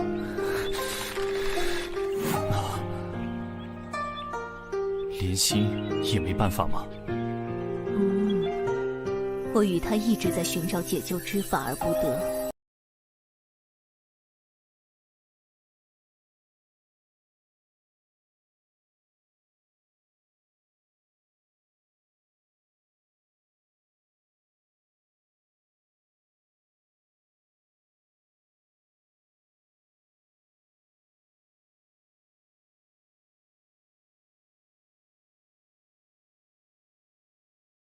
绑来，召集天下名医，一起为他诊断。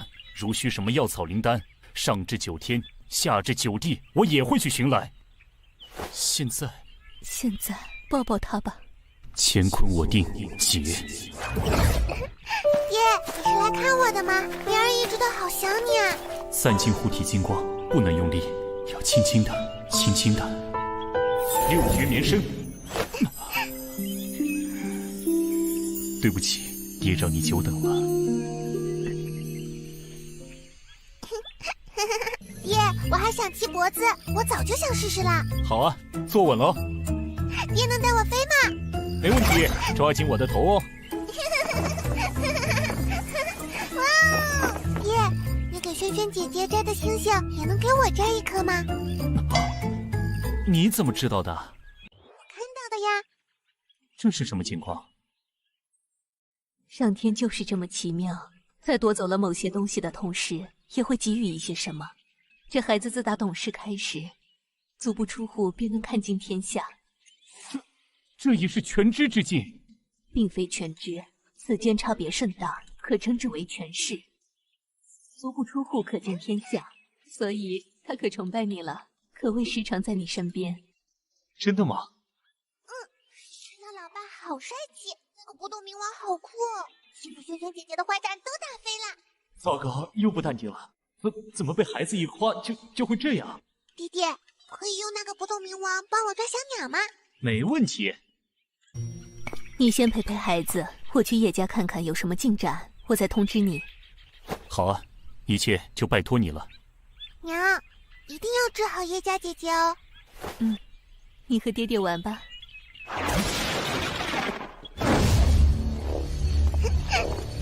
那我们开始抓小鸟吧。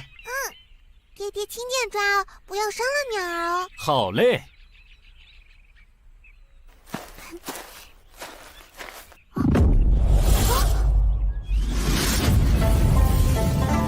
冥王拈花。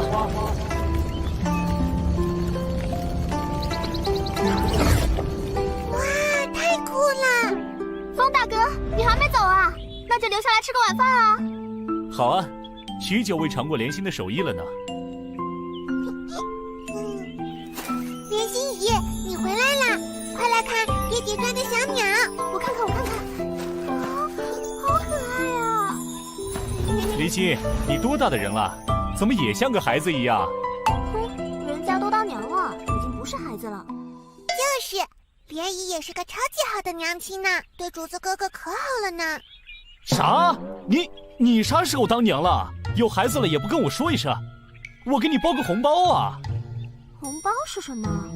这个嘛，是外面庆祝朋友有了孩子的一种习俗吧。这些东西莲心不懂，有了我们的哥哥是竹哥哥，竹子，竹子，你怎么了？快醒醒啊！你别吓娘！竹子哥哥，你怎么了？不要慌，他只是被震晕了，并没有受伤。真的。亏你还是个大夫呀，真是关心则乱。对啊，我是大夫啊。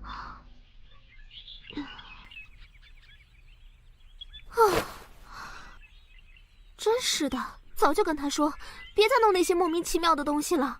他就是不听，这都第几次了？等他醒了，我一定要狠狠揍他一顿。可是竹子哥哥很厉害呀，做出来的东西都好神奇呢，外面都没有呢。可是竹子哥哥很厉害呀，做出来的东西都好神奇呢，外面都没有呢。厉害有什么用？能治病救人吗？不好好跟我学习医道，还怎么把药王谷传承下去？爹，你来了。是啊，我来。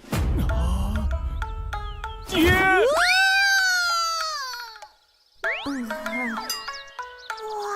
好高啊！峰哥，你干什么？好玩，太好玩了！峰哥，快接住他！别急，马上。盘古托天式。好软呀！哇，这就是天空和大地吗？药王谷真的好小好小啊！峰哥，快把它弄下来！好。爹爹，我想滑下去，能弄个滑梯吗？好。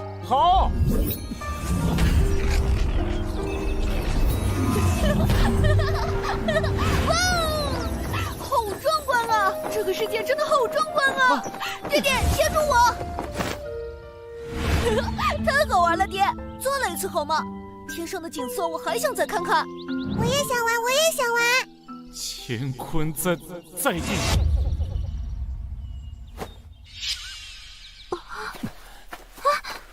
哇，这是什么法术？好神奇啊！峰哥，你在谷里的时候还没有用过呢。这是是我在外征战时开发出来的了。喂，现在是说这话题的时候吗？到底是怎么回事？什么怎么回事啊？你的儿子他刚才叫我爹。没错呀，你就是他的爹啊。等我一会儿。啊，道心，镇定，不是该习惯了吗？不管我记不记得，反正一定又是再次被当成工具人了。呼吸，深呼吸。事到如今，没什么好大惊小怪了，搞清楚原因就行了。那么到底是怎么回事啊？为什么我们会有了孩子？你说竹子吗？碧海心姐姐来此找我一起帮忙救你的时候，刚好我为了解决给送子观音副作用的研究，就顺便借你用了一下呀。为什么会用到我？太古之时有神农尝百草，皆由我莲心以身试药呀。你经过我同意了吗？怎么能这么对我？我当时问过你啊，如果不同意就答应一声。你没有说话，我就当你答应了呀。峰哥，莲心为救天下不能生育的女性姐妹们，决心以身试药，需要一名男性配合。然而莲心从未出国，遇到的男性只有峰哥你了。只要借你一用，就用一下。你若是不答应，就说一声。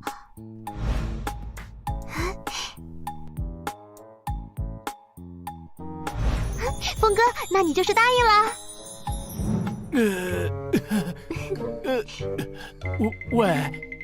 我这……多亏峰哥你呢，我才终于解决了送子观音的副作用呢。听叶姐姐说，疗效很好呢。突然感觉能够帮你完成这么伟大的事业，我也无话可说了呢。以后要是有什么事，可不能再这么自作主张了，听到了吗？知道了。有了竹子陪着人家，莲心也很开心啊。后来海心姐姐带着莲生又回来了，谷内也更加热闹了呢。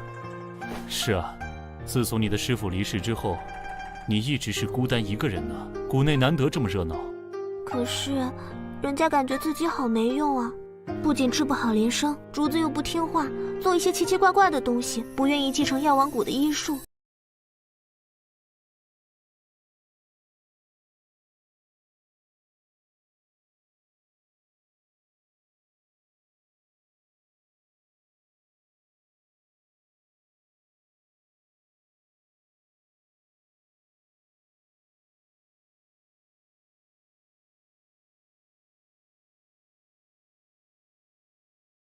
你我都是初为人母，初为人父，但是孩子不是实现大人愿望的工具啊，兴趣才是最大的老师。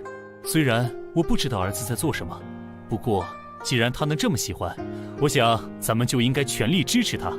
那药王谷的船长怎么办？既然你都打破了药王谷的规矩，开始义诊了，有没有想过开办一个医学院，将你治病救人的本事传授给更多的人呢？咱们就应该全力支持他。那药王谷的船长怎么办？既然你都打破了药王谷的规矩，开始义诊了，有没有想过开办一个医学院，将你治病救人的本事传授给更多的人呢？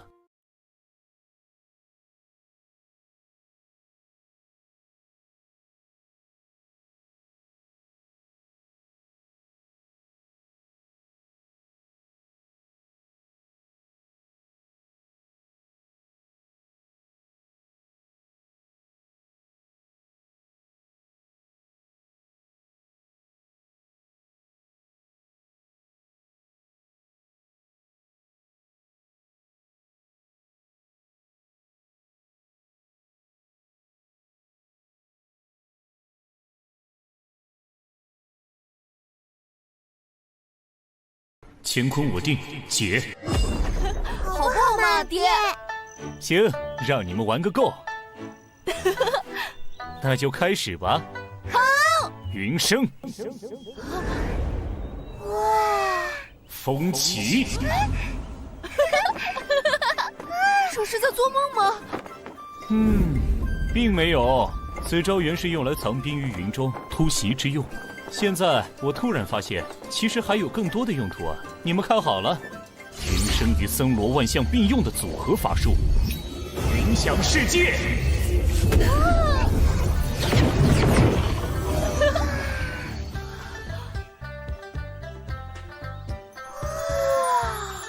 去玩吧，这里都是软软的，不用害怕会受伤哦。太棒了，太棒了！等等我，竹子。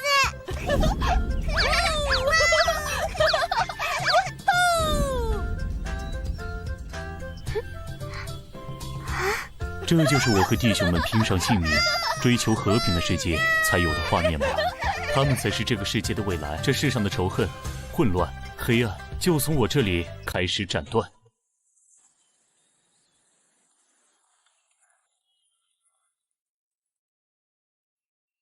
峰哥、竹子、连胜，快来吃饭啦！来了。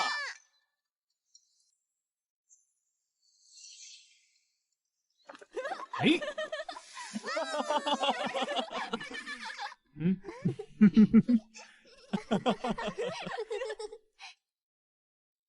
娘，爹是这个世界上最厉害的人吗？峰哥可是超级厉害的呢。不过娘也没怎么了解外面的世界，不是很清楚了。我娘说过，论打架和打仗，爹是最厉害的，但是其他方面也不怎么行呢，尤其是和女孩子打交道方面。绝对是最差劲的人之一。是啊是啊，当时峰哥醒来的时候都不敢跟我和海星姐姐说话，脸都是红红的，好傻哦。喂，不要提过去的糗事好吗？爹，你能帮我们一个忙吗？你说说看。竹子哥哥和我发现了一个秘密基地，里面有好多种子和写满了古老文字的书本，还有一种会发亮的墙。对呀对呀，那个墙还会说话呢。竹子哥哥做的那些神奇的东西都是从那里学来的呢。在征战之际，在极少数隐秘之地会发现500年前的遗迹，但是基本上都是一些大型的柱子和一些至今没人看得懂的上古文字。没想到药王谷内也有，但是听孩子们的描述，这里似乎有些不同。爹，你能救救我们的好朋友吗？什么朋友？就是他教会了我们上古的语言和文字，但是他被困在一个神的房间里出不来，娘和心仪也都没有办法。爹是这个世界上最厉害的人啦，你一定有办法的吧？走，咱们看看去。太好了！快走吧，爹。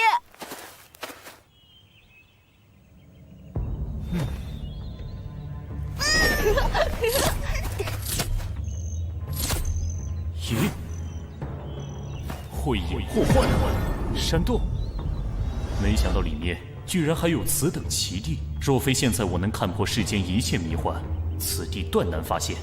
孩子们是怎么发现的呢？爹，快点进来啊！好。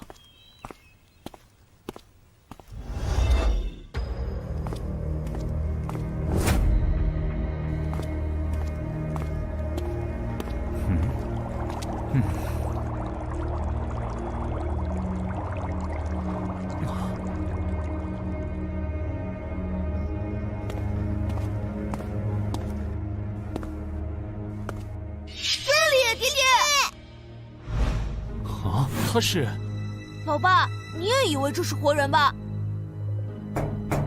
这个大姐姐一直都一动不动地站在这里呢。啊，他是，老爸，你也以为这是活人吧？这个大姐姐一直都一动不动地站在这里呢。无遮透视，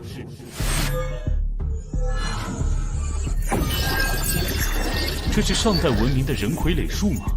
构造和现代的完全不同，没有附魂，也没有驱动傀儡行动的灵化炉。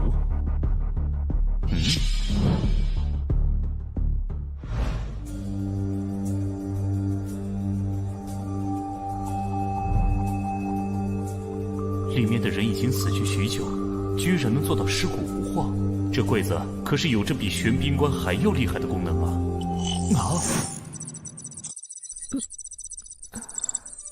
竹子、连生，你们来了。铃兰姐姐，铃兰姐姐，我们找老爸来帮你了。真的吗？太谢谢你们了。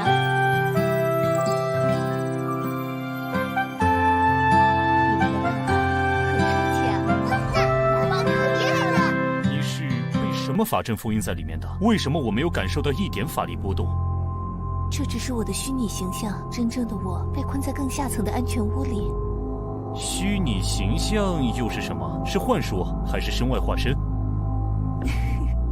没想到500年后的世界和我们那个时代变化那么大。我说的你听不懂，你说的我也很懵呢。老爸，这不是什么法术了，这叫显示器。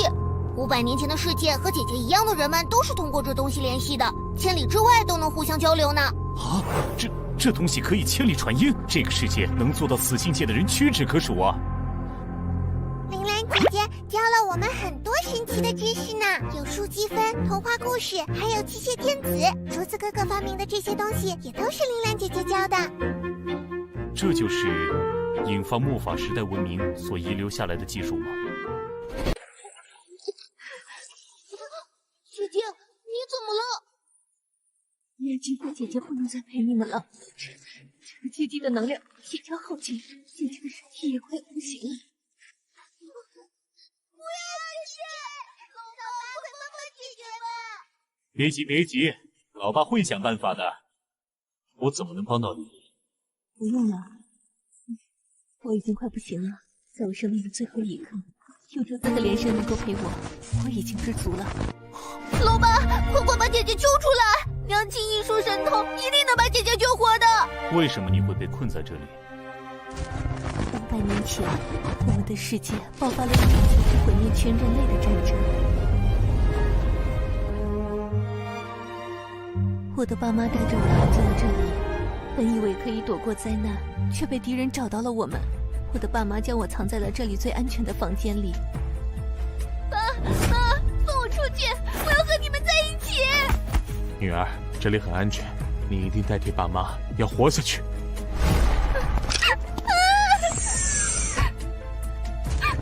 就好像做了一个很长很长的梦，不知道过了多久，我醒了过来，爸妈却已经不在人世了，没有人能够放我出来了。我唯一遗憾的就是不能和爸妈躺在一起。姐姐，不要啊！老爸，你那么厉害，快想办法帮帮姐姐吧。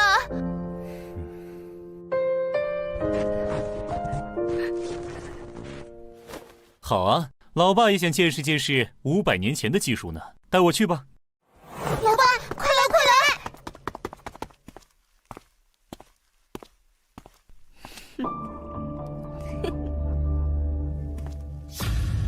老爸，这里面好像有可怕的奇怪符阵，娘亲和海心姨都没有办法进去呢。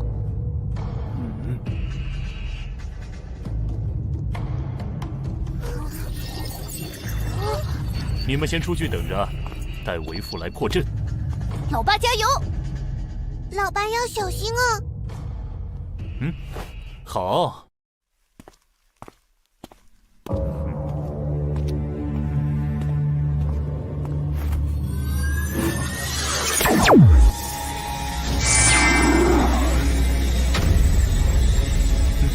金刚法界。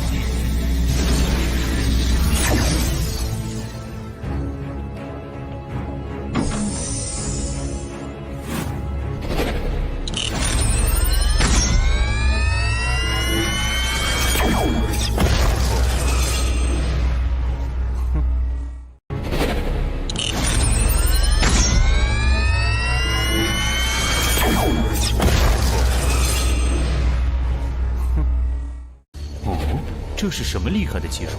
居然快要打破我最初解的护身法界！护法还谢。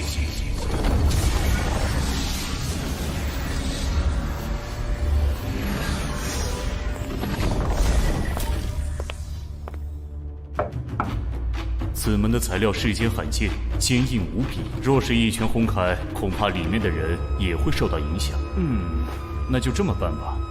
嘿！神力寒山。连胜，快看看里面怎么了？老爸和铃兰姐姐没事吧？里面一团亮光，我什么都看不到。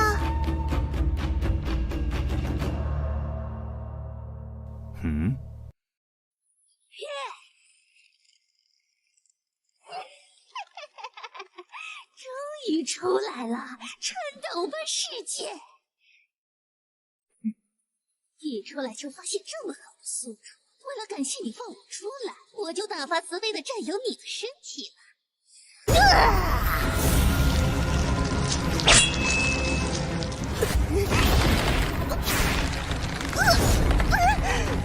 这是什么？快放开老子！果真有古怪，早就看你不对劲了。你以为你编了一个天衣无缝的故事吗？满是破绽罢了。你说什么？第一，这里的神秘结界并不是防止外敌入侵的，相反是为了防止里面的人出来。其次，你那个充满爱的故事里，休眠舱内的两人，其中那个母亲受的并不是致命伤，她完全有能力先将你放出来。那你干嘛还放我出来？因为本尊天下无敌，不惧任何阴谋诡计，还有本尊孩子对你所塑造的那个铃兰姐姐的喜欢，本尊不希望让孩子们失望。那么他们恐怕是要失望了呢。这可是小型核能炉推动的最先进的高能镭射炮，死去吧！就退而求其次，选择那个小男孩了。魂心，哦，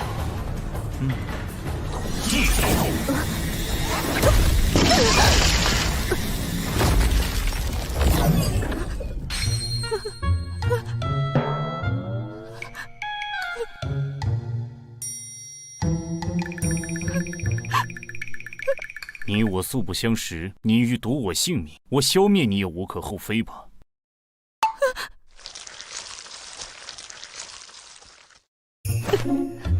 对不起，大佬，我飘了，请饶我一条狗命。哼，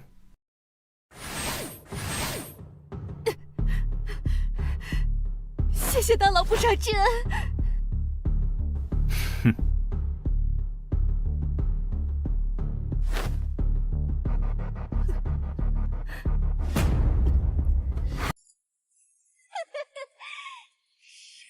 催眠。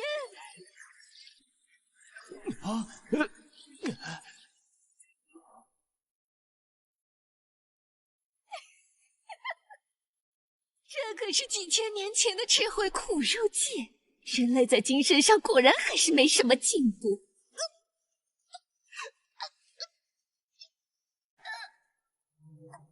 铃兰意识空间。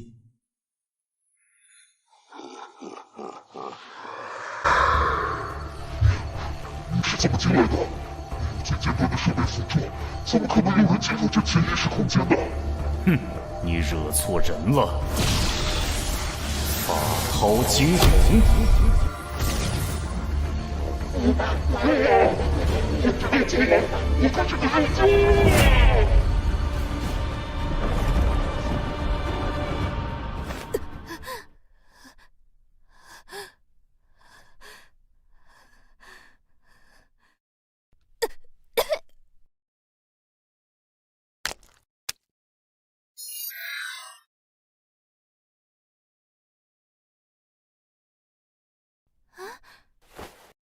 你是我爸妈呢？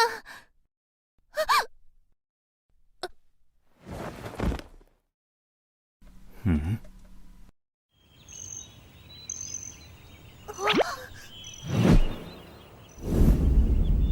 玲玲姐姐，玲玲姐姐。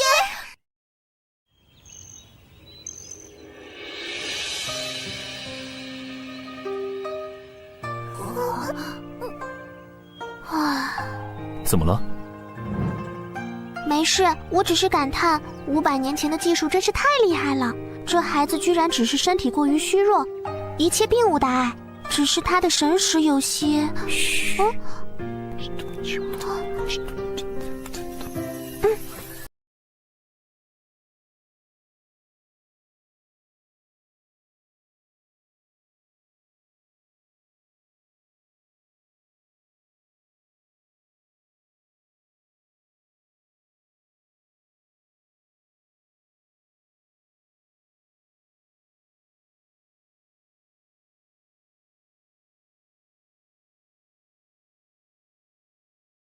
已经有了发现。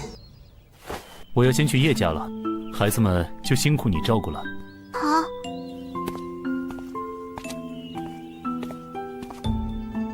竹子的喜好，我们做父母的一定要支持。我听你的，峰哥。帮我和孩子们说声再见，我会常来看他们的。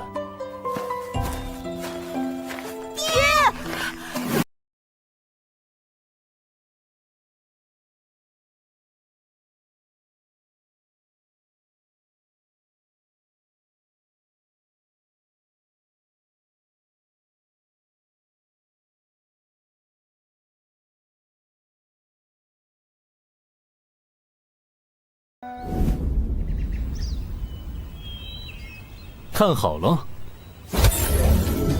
翻山倒海，东海水来。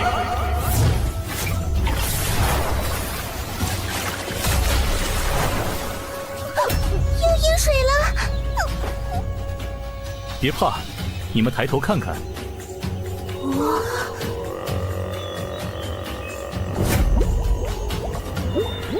这是什么鱼儿啊？好大啊！哇！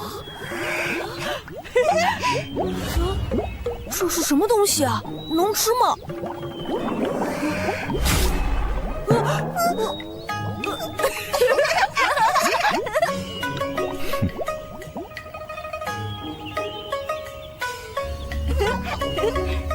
再见。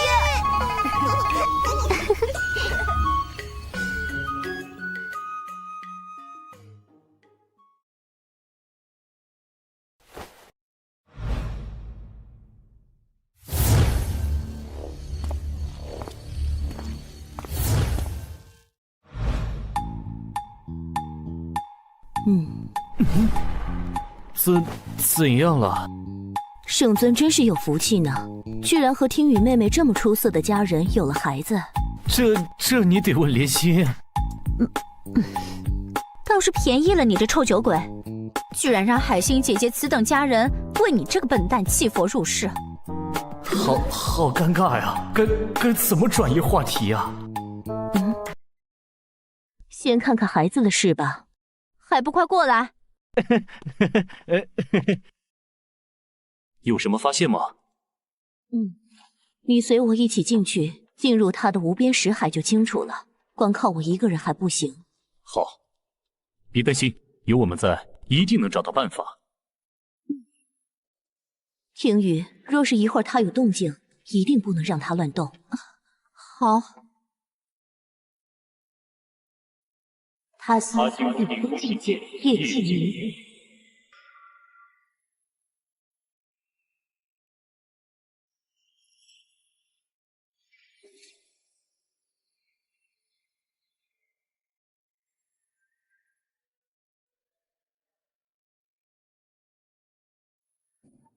下去吧。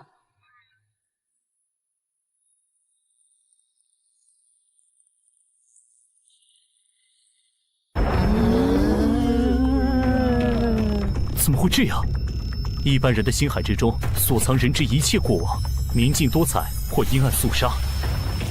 我从未见过有人的识海会是此番景象。心境之象，乃是由爱憎欲之所现，一切记忆情绪构筑起了这一切。这表示他的内心充满的只有恐惧，心性尽藏。他的本心在哪里啊？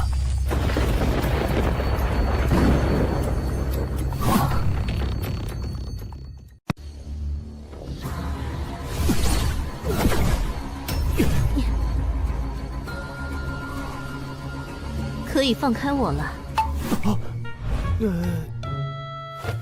刚才是怎么回事啊？这大概就是他内心强烈的渴望保护的愿望所生成的具象实现，将他牢牢地保护起来的哥哥的心之本相。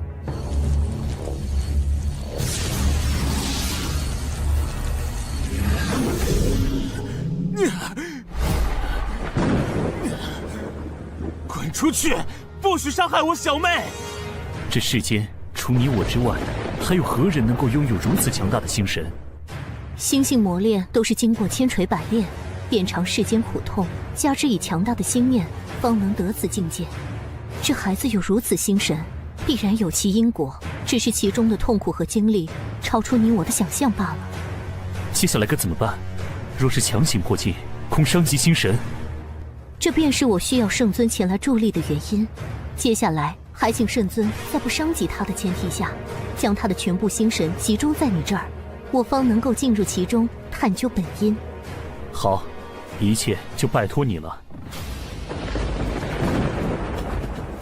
就让我感受一下你保护妹妹的意志吧！快从这里消失，不许伤害小妹！天地法相。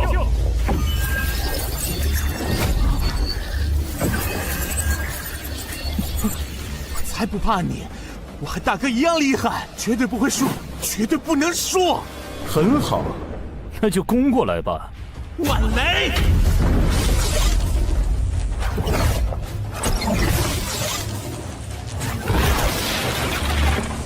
更厉害，会更厉害，是不听劝告的。哼。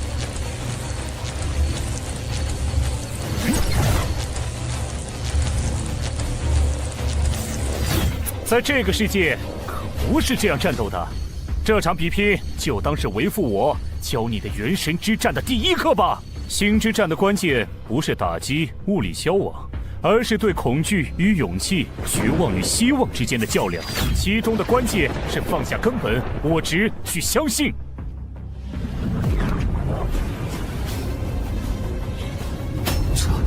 这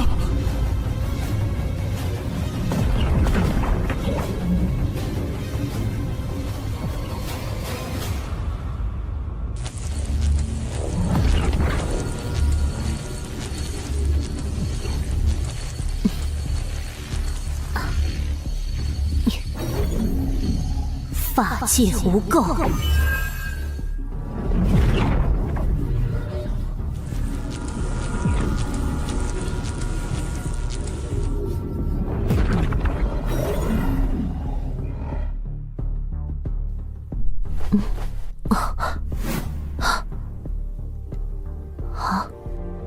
哥哥，妈妈，我好怕，我好怕，救救我，救救我！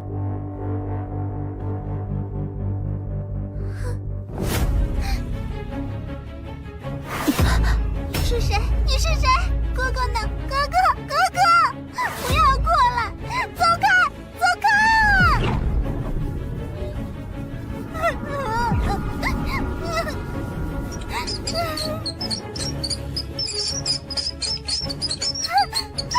我是好孩子，我是好孩子，为什么咬我？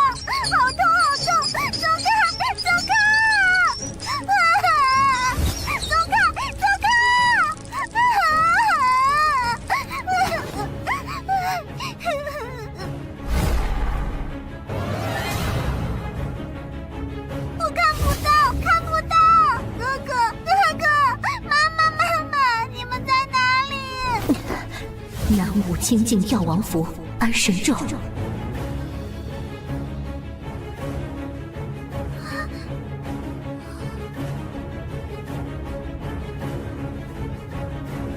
唉，啊，这是。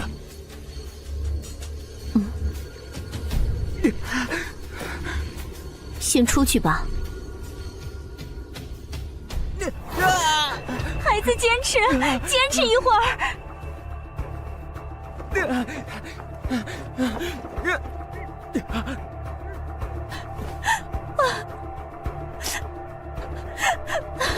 有什么办法吗？你们有什么发现吗？你是孩子的母亲，你该知道发生了什么。他心同剑。我好怕，我好怕！我是好孩子，我是好孩子，为什么咬我？好痛，好痛！走开，走开啊！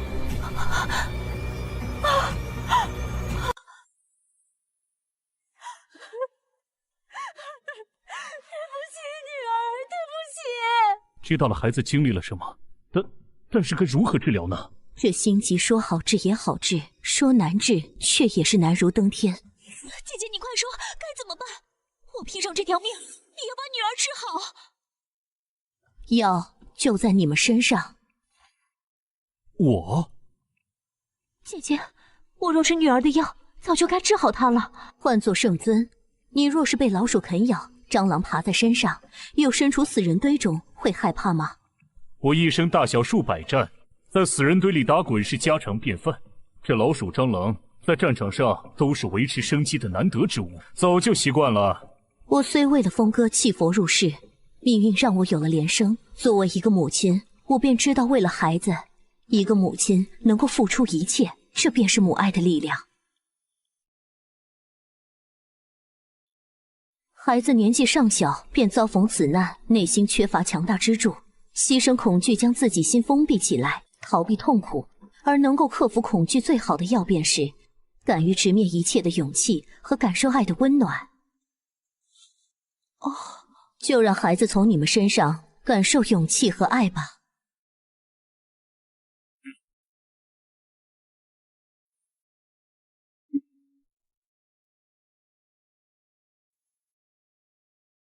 大日如来无量光，遍除一切秽，遍照一切法，般若大解脱法门，月照明空。我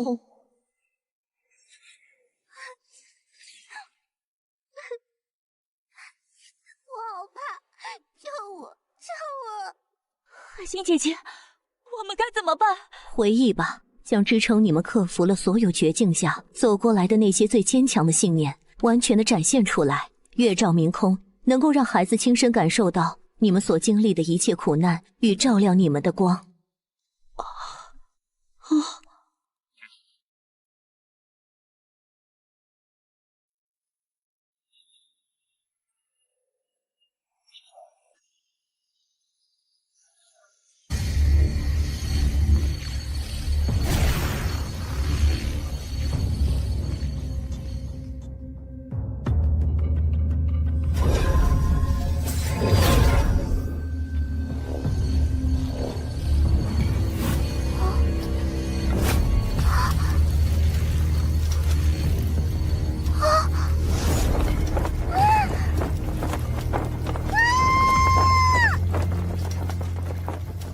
18年前，在那个混乱可怕的年代里，我的家人和整个村子都因为一个毫无意义的理由，被一群绿林山贼杀害了。爹娘，小妹，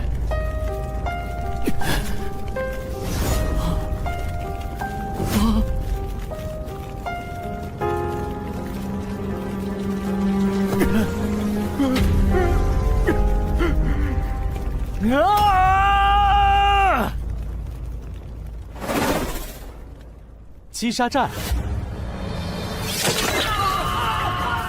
快拦住他！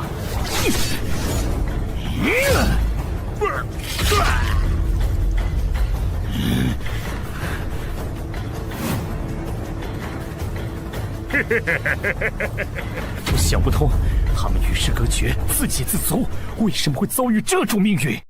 强者生，弱者死，老子就是道理，哪有什么为什么，想杀就杀了。喂，话说你说的他们是谁呀？不会是你的姘头吧？老子有没有享受过呀？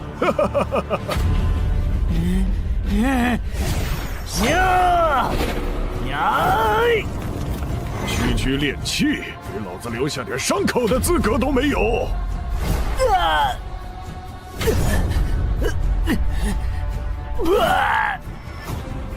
区练气就能把跨2境的老子逼成这样，受死！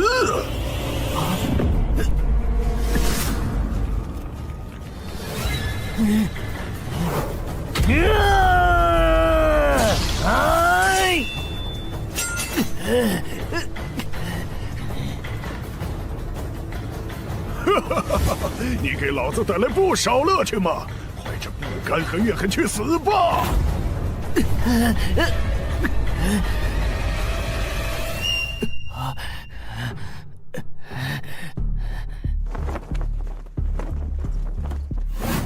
笨蛋徒弟，你可是为师此生唯一的传人，这么随便就死掉的话，谁来继承我的剑道？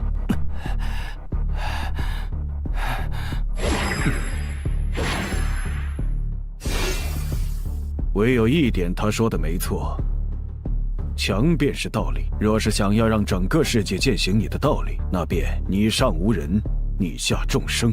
天下那么大，我就算修炼一辈子，也不可能达到师父的境界。更不要说天下高手多如牛毛，我如何践行我的道？我爹娘小妹能活过来吗？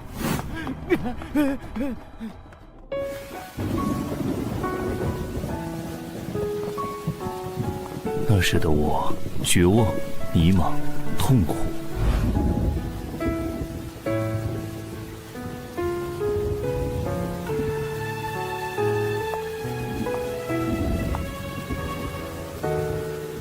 喂，你怎么回事？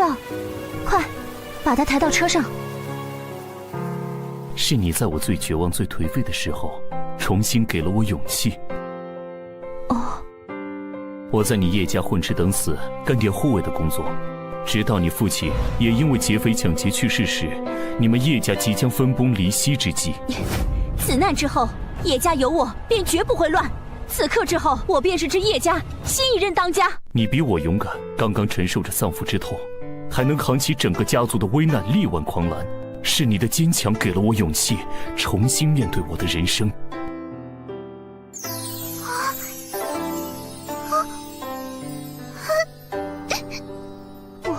不是这样，我才是因为你才得到了勇气啊！是什么？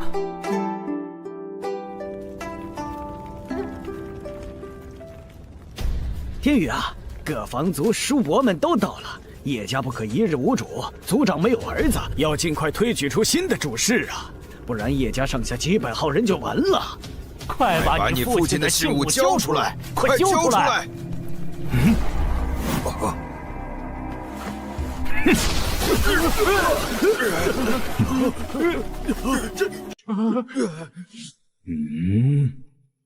你是什么东西啊？一个外人凭什么管我叶家的事儿？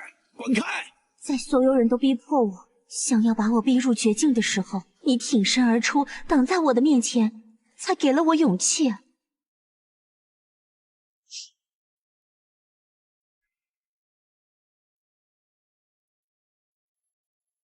此难之后，叶家有我，便绝不会乱。此刻之后，我便是这叶家新一任当家。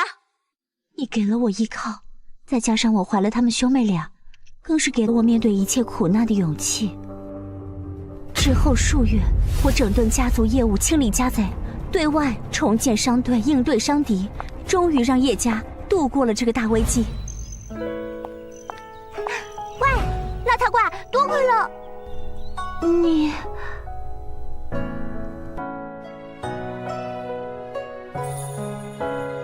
谢谢你，让我再次重新看到了希望。别过。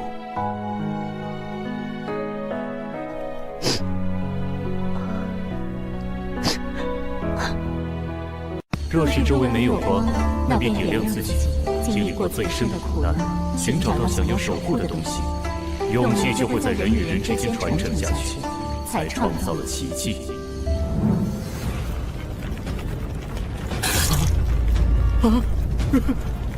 对不住了，兄弟，请给他们带去希望。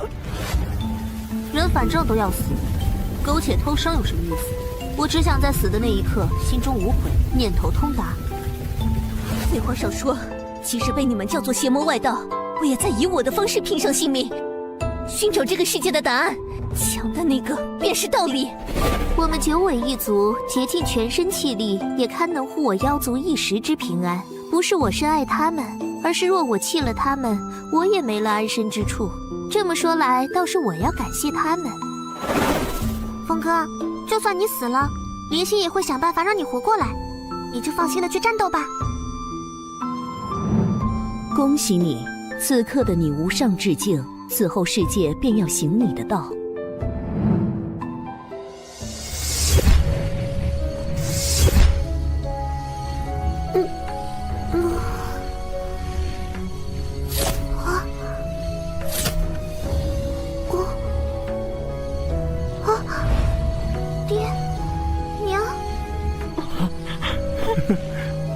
太好了，女儿！太好了，小妹，太好了，你终于醒了！啊！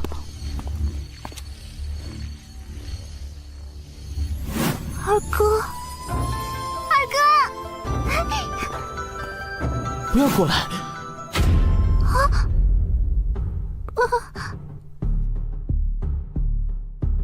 小妹已经醒了，我已经没有了存在的意义。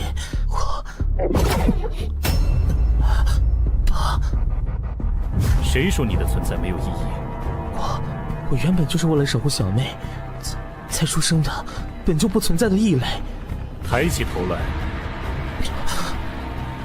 从何而来不重要，重要的是你已经存在了，并且为了守护妹妹而拼尽全力的好哥哥，你做的比我好。你是让我凌云峰骄傲的儿子。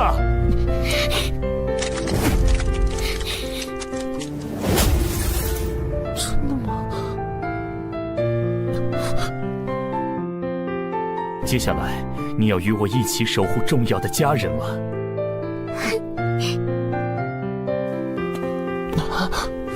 还愣着干什么？这个时候怎么变笨了？看不清情况了？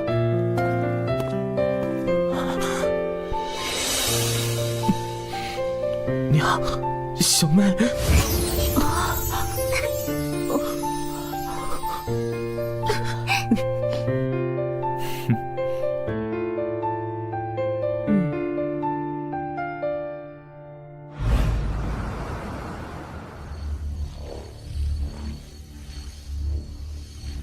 师兄，师兄，什么事居然要你元神出窍来找我？主母好，小姐好。啊？啥？你怎么知道的？这个嘛，基于师兄您在叶家的时间、孩子的年纪，加上主母的眼界，以及未婚先孕的事实，即使没有证据，也不难猜吧。啊，师兄，咱们的东方总理大臣正在等你开会重要的内阁会议呢。他这回正在大发雷霆呢，所以我才元神出窍，最快速度赶来这里找你。啥？我去！我怎么把这事儿给忘了？我们本该好好聚一聚。这个内阁有会，我公务重要，你去吧。爹爹再见，记得来看我们。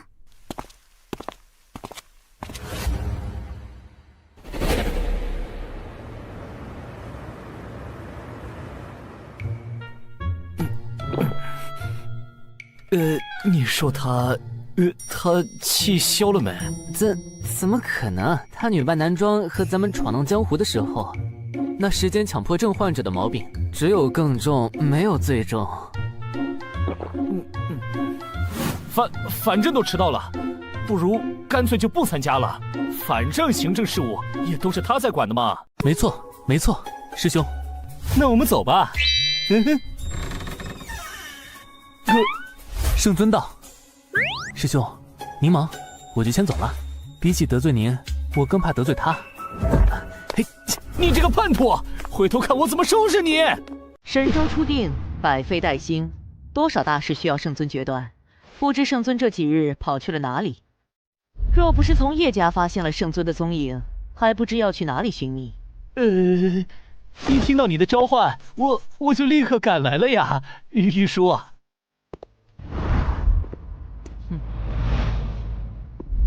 内阁会议上还请圣尊称呼我为东方丞相。是，东方丞相。这是近期需要圣尊批复的公文，涉及外交、机构重组、民生教育、省级以上官员的任命。啊，这些丞相代劳即可，我有什么用？这是圣尊您带领我们打下的江山，这些都是为了巩固新时代所必须做的。如果圣尊您这些大事都不知道，要是出了问题，谁来承担这个责任？也只有东方丞相敢对圣尊这样说话吧？那是自然，你不是老队伍里的，你不知道，丞相和圣尊是10几年的生死战友，曾经女扮男装和圣尊一起游历天下，行侠仗义，那可是生死之交。我懂，我看还不行吗？大家稍等，马上办。元镜法相。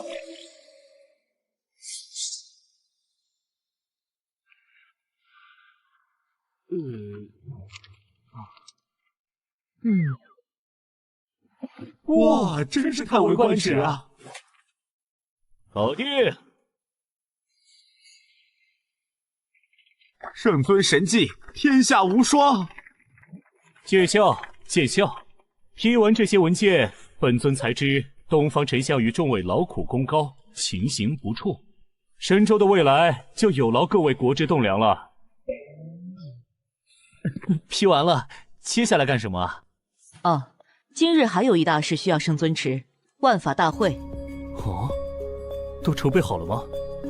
神州初定，本该恢复生息，为何还要举办这盛大的万法大会？劳力伤财，有这个预算，投入到基建教育当中不好吗？事关机密，关乎国本，诸位经过严格的背景审定，且都是身具兴邦治国的大才，参与内阁议事也该清楚来龙去脉。神州初定，各方势力盘根错节。虽然圣尊以大能力压群雄，强行合并各方势力，一统神州，但是背后却有着不为人知的博弈。诸方豪强是绝不肯轻易放弃他们原本的财富和权力的，所以他们以奇诡之术，以各方势力辖下所有民众性命做要挟，换取圣尊的妥协。神州表面一统，各方皆奉圣尊为神州共主，实则各方势力仍旧对原本的领地有着极大的控制力。什么？那该怎么办？这万法大会便是逐渐化解他们这招的第一步，也是巩固国本的重要一步。没错，万法大会不分贵贱，广邀天下修真才俊，择优入仕，是为国家选用人才的重要手段。此法是巩固中央权力、分化门阀贵族势力的妙法。不过，如何能够化解那系于天下万民生死的奇诡之术呢？此等奇诡之术有违天道，存人性者谁也不敢轻易使用。此万法大会旨在吸纳他们的新生代，一起共创一个盛世神州，让他们与神州共荣共损，届时此危自解。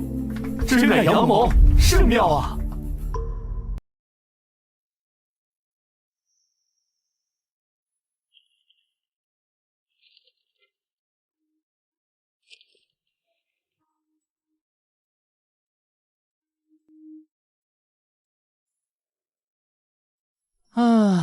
想我们与众多兄弟们奋死拼杀10余年，终得偿所愿。回想起当年，又怎能想到名动天下的玉郎君东方玉树，居然是东方世家长女东方玉书。你想说什么？只是感慨，若是离了你，又有谁能够担此复兴神州的重任啊？我可不是为了你，而是为了那些故去的战友们的遗志。对了，听说你儿子也要参加万法大会，你不担心他会受伤？这是他的人生，既然是他自己的决定，我便支持他。喂，你这家伙突然有一天说有了孩子，大家一直都会好奇，他爹是谁啊？能入得了你东方玉书法眼的男人到底是什么样子啊？如果我说是你呢？什么？你是在开玩笑的吧？你敢开我的玩笑，我就不能开你的玩笑？只是好奇嘛。圣尊何时变得如此八卦了？是不是平时太闲了，没有架可打，就开始打听起别人的隐私了？抱歉，是我多嘴了，还请丞相消消气。会开完了，圣尊可以去忙自己的事去了。我还有很多工作要做，没时间陪你闲聊。等等，哦，圣尊还有何事？我有一好友，育有一子，最近遇到一些苦恼，求教于我。你说我哪里懂这些？据说你教出一个如此优秀的儿子，是否可以传授一些育儿经？圣尊的好友我大都认得，是哪位啊？可以让他直接来找我啊。此人你并不认识，丞相诸事繁忙，跟我说说即可。哦，好吧，圣尊说说，看看我能帮上什么忙。好，事情是这样的。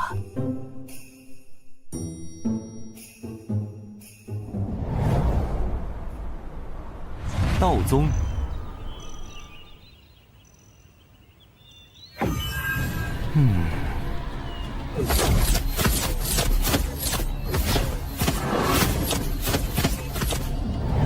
演武场，神州万法大会道宗选拔赛现在开始，有请掌门训示。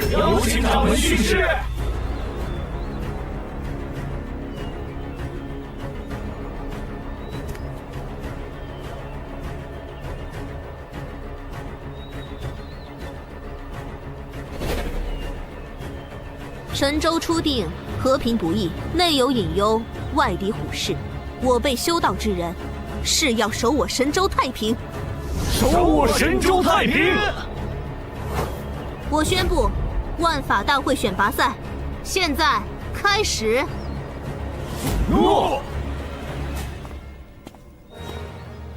首先开始预选赛，报名参赛者共计500人，共分32个选区，请到抽签处抽取序号。预选赛采用淘汰赛，最终胜出者参与总决选，进行积分赛。积分最高的8位选手成为道宗代表，参与第1届神州万法大会。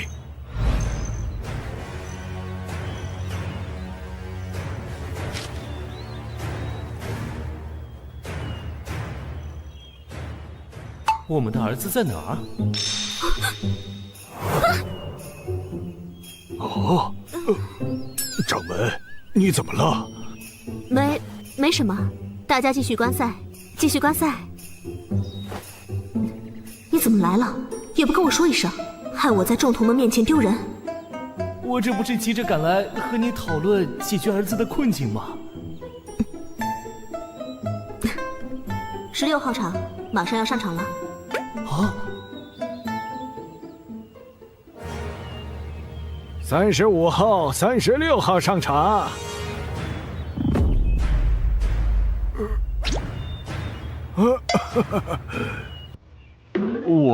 我是36号，第36代内门弟子大山。喂，咱们的儿子这是像谁啊？怎么如此魁梧啊？掌门，你又怎么了？没事，大家继续看比赛。你是脸盲吗？再怎么没见过，也不至于连自己的儿子都没点感应吧？我好像得了一种每个见到的年轻人害怕他突然变成自己的孩子的病。快看，儿子上场了。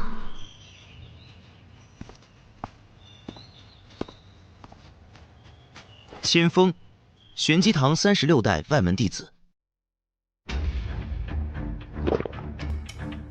斗法开始，行礼。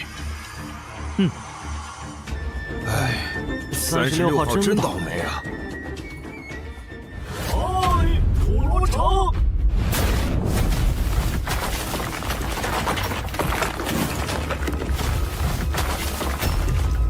道宗新生代真是人才辈出啊！这小胖墩年纪轻轻的，居然已经达到了玉土附身的境界了。这都是我宗先辈不断钻研道法本源、锐意创新的结果，当然也离不开新一辈弟子们的勤行不坠。更重要的是，圣尊，你打下的这个和平的世界，让他们能够活着成长，这便是你我毕生之愿。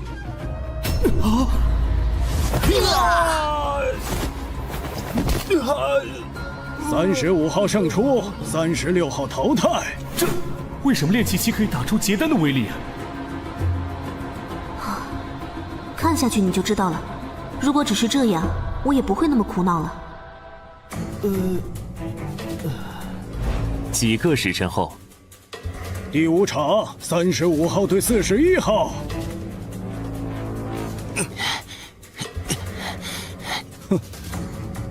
41号真幸运啊！这是怎么回事啊？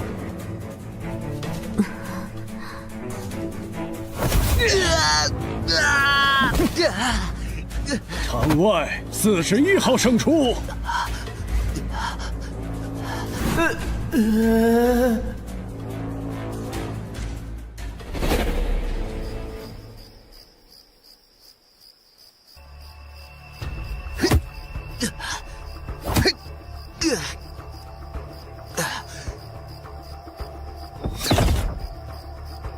天眼灵剑。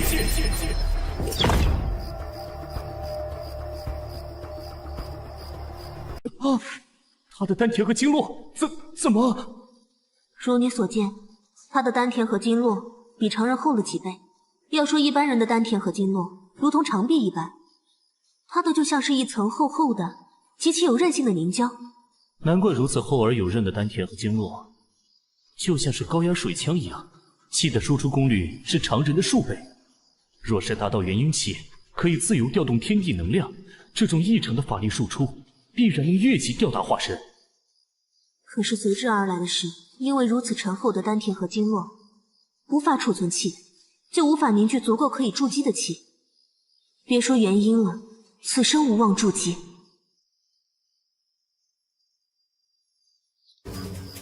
你是如何看待咱们儿子这事儿的？咱们儿子这事，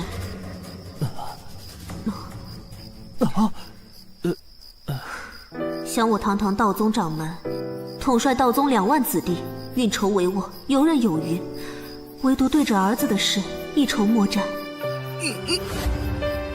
道宗宗主儿子的身份，让他承受了所有人的目光，也承受着远超同龄人的恶意和压力。背地里大家都叫他一秒天才。1秒天才，宗主失耻，梦幻凡人。但是他却从来没有在人前表现出愤怒、失落的情绪。只有我这个做娘亲的知道，每当他痛苦难受的时候，他就会到这里拼命的练功，精疲力尽。小时候他难受了会来找我诉苦，受伤了会来找我抱抱，有什么心里话都会找我说。可是最近这2年，他的话越来越少，问他什么都只是摇头。哪怕他能和我大吵一架，哪怕是大声的质问我为什么生下他，却给他带来这份沉痛，哪怕他在我面前大哭一场，他越是这样，我越是心疼。做好一个母亲，比做好一宗之主还要难。我来试试吧。你有办法？先让我和儿子来一场男人之间的对话吧。你想干什么？还童奇术。哼，一会儿无论发生什么都别出来。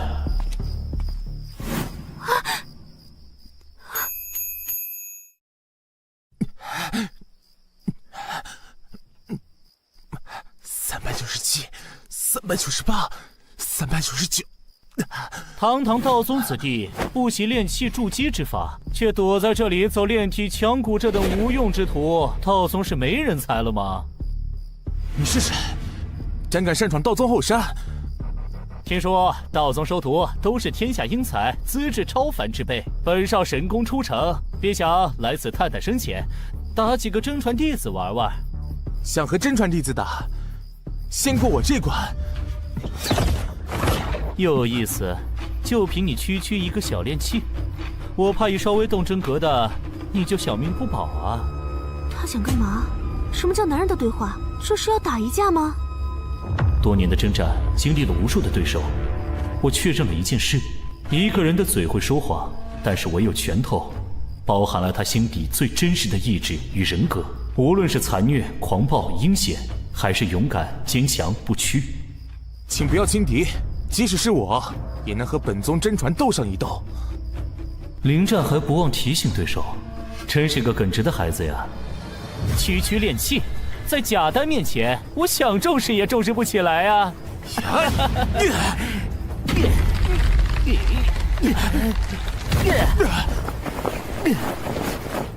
哦，有点意思啊！这可不是一般炼器，这份越级的杀伤力是……哦。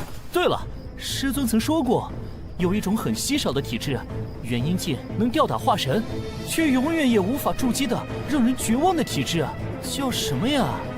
哦，对了，重婴废体。对，重婴废体。你不会那么幸运中了这个大奖吧？你一定很恨你爹娘为什么要生你出来，还给了你这种体质吧？哦。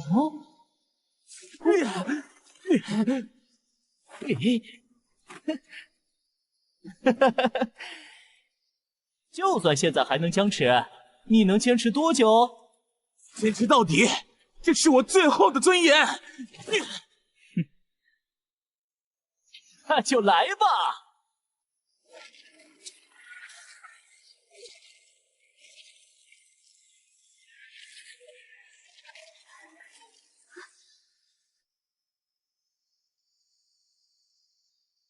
哦，喂，你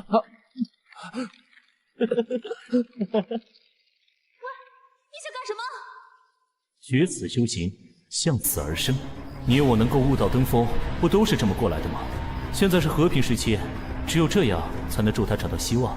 相信他，他可是我们的儿子。还不错嘛，让本少找到些乐子，给你个机会。叫本少一声爷爷，就饶你一条小命。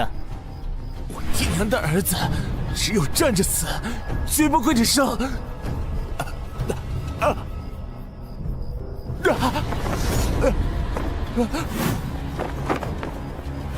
对不起了，娘亲，还是没能成为您的骄傲。乾坤定。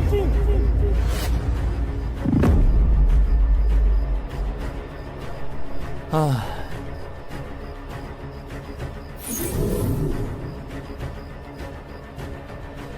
姐，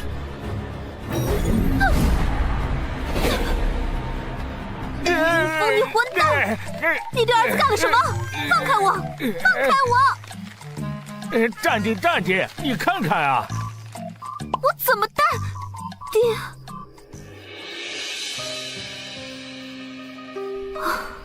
差点忘了，你还有这招，用的越来越溜了吗？能先把手拿开吗？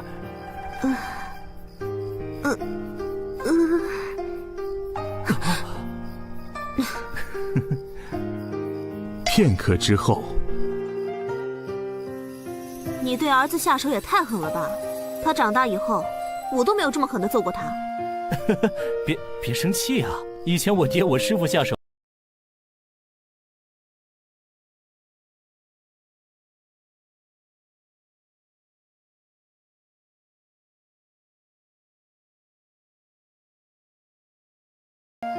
向死而生，向死而生，说的简单，我能对自己狠心，对儿子却……可怜天下慈母心啊！想起小时候，每次被跌在祖宗牌位前罚跪，都是娘偷偷给我送吃的。可惜，此生我再也无法吃到了。不过现在，我想我也能感受到父亲和师父对我深深的爱了。那是明明心疼孩子，却仍旧能够狠下心肠，怀着让孩子成长的期待，做一个严父。接下来怎么办？向死而生，之后当然是火而后立。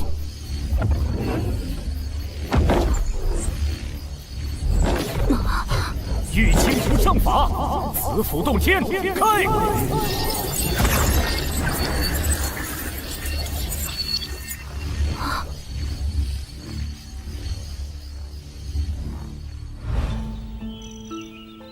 玉清镜真是太神奇了，这子府洞天放在哪个大派都是至宝，你随随便便就捏出来一个，不如多捏几个。这会儿有心思开玩笑了。接下来准备怎么做？来一出山崖地下，奇遇世外高人收徒传功的传奇故事。传功？你有办法？我一生征战，对手无数，阅遍天下奇法，无论正邪，都在穷极智慧，追寻无上至道。过去没有解药，希望在未来之中。其中，曾经与我斗得旗鼓相当的魔道大尊，亲手独创的魔科瑜伽法门里，就有着孩子的希望。千手之思，修佛入魔，法力通玄。若是没有你，他便是天下第一人了吧？没错。坠崖之后奇遇高人，你是怎么想出这种脑洞大开的点子的？是我一个既当爹又当娘的朋友用在他儿子身上的法子，效果很不错。喂，一会儿你可别再出来添乱了。知道了，我会克制的，但是我要在一旁看着。随你。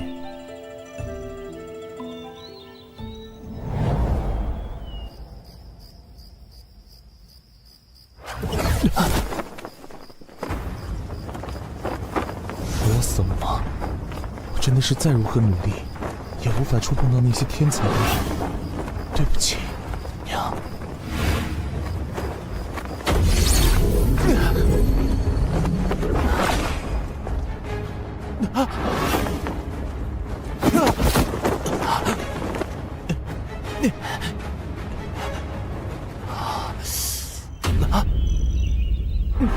这是什么地方？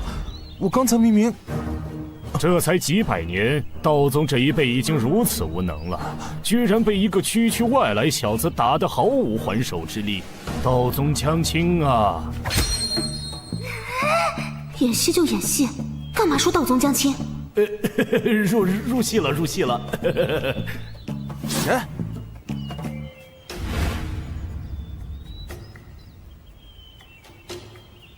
前辈是何人？口出妄言。道宗守将卫国，乃神州梁柱，吾辈真传弟子更是享誉神州。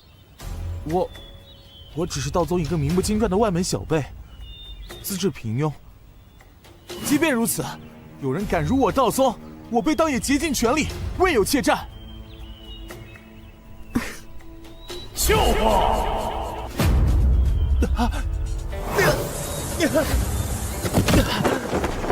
老夫观你天生混元霸体，与老夫一样的超绝资质，本该纵横天下，傲视无双，到哪里都会被当成宝一样，又怎会是区区外门弟子？当代道宗掌门都瞎了眼吗？你行你的法子，干嘛还骂我？松手松手，又入戏了。前辈到底是何人？休要口出妄言。我道宗此代掌教，与我爹随圣尊一道，拼上性命，才打下如今太平天下。他和我爹是顶天立地的大英雄，我爹更是为了这个新时代牺牲了性命。你不许侮辱我，掌教大人。原来儿子不是讨厌我吗？区区掌教算什么？就算掌教的掌教，见了老夫也得磕头跪拜，喊老夫一声太师叔。这些晚辈，老夫想骂就骂，想批评就批评。你是为了帮儿子，还是为了埋汰我？太师叔，你演得很过瘾啊！别急呀，这是布局，布局。首先得让他相信我，快给我点道宗前辈的信物啊！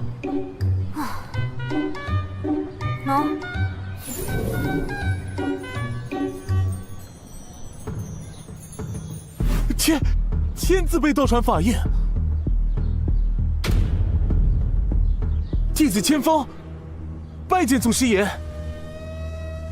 好，老夫身处此地甚久，不知外界发生的故事，和老夫说说你爹的英雄事迹。我爹，娘。此处只有老夫一人，哪来的你什么娘？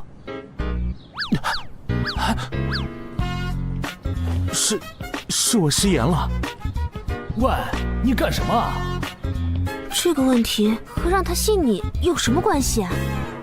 既然把我说死了，我这个牺牲的爹当然要知道一下原委了。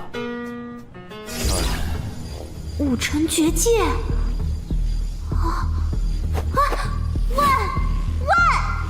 这可是武城绝界，你若是强行打开，闹出大动静，这计策可就穿帮了。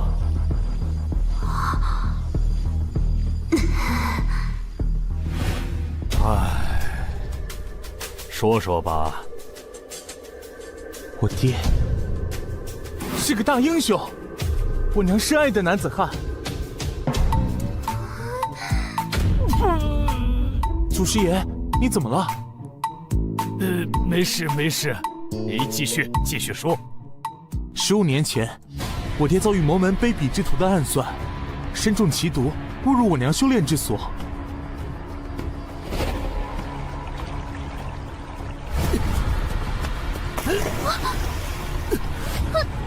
放肆！你是何人？擅闯我行宫秘境！苍海渊，没想到你修为这么深。中了奇毒仙人罪，还能跑到这里找救兵，我们就一起死吧！凌空剑气。虽然我爹误入娘亲修炼禁地，他很弱，但是娘亲本着救助江湖同道的心，为父亲解毒。我爹修仙资质超群，娘亲惜才，也传授了他很多道宗玄门正法，两人因此结缘，才有了我。千帆雪啊，我真是小瞧你了。凌云峰对沧海渊，烈阳散遍仙人罪，我中毒你救我，能将你我的事情叙述得如此颠倒黑白，又波澜迭起，你当什么道宗掌门啊？不去写书岂不是可惜了？不然呢？为了让孩子能够积极的成长，我不得给他编一个好父亲的形象啊！后来，爹娘为了神州一统，还天下一个太平的宏愿，随着圣尊一起四处征战。娘说，在我刚出生不久的一场战役中，爹为了护娘周全，牺牲了自己。娘说，爹对我唯一的希望，就是我能成为一个顶天立地的男子汉。只是我一身体质低劣，再怎么努力，终生筑基无望。无论我再怎么努力，却始终没有突破，给爹娘丢人了。前辈说的什么混元霸体，世间从未听闻，莫要再给我希望，最后又变成失望。是我给他的压力太大了吗？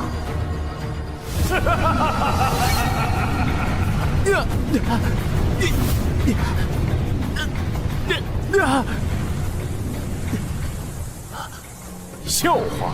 当今之人有眼无珠，你我之丹田，周身经络坚韧厚重，远超常人，天下罕有。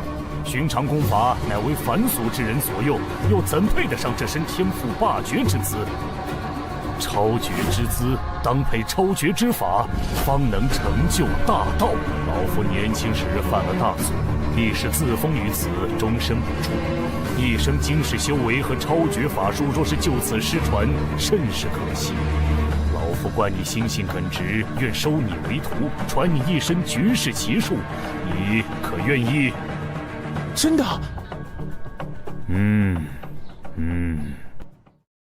怎么样，孩子就这么落入圈套了吧？以前只知道你打架厉害，没想到你还有这种演技。本尊面对的敌人不仅武力超群，智谋也是绝顶。若是没脑子，怎能突出重围？不行！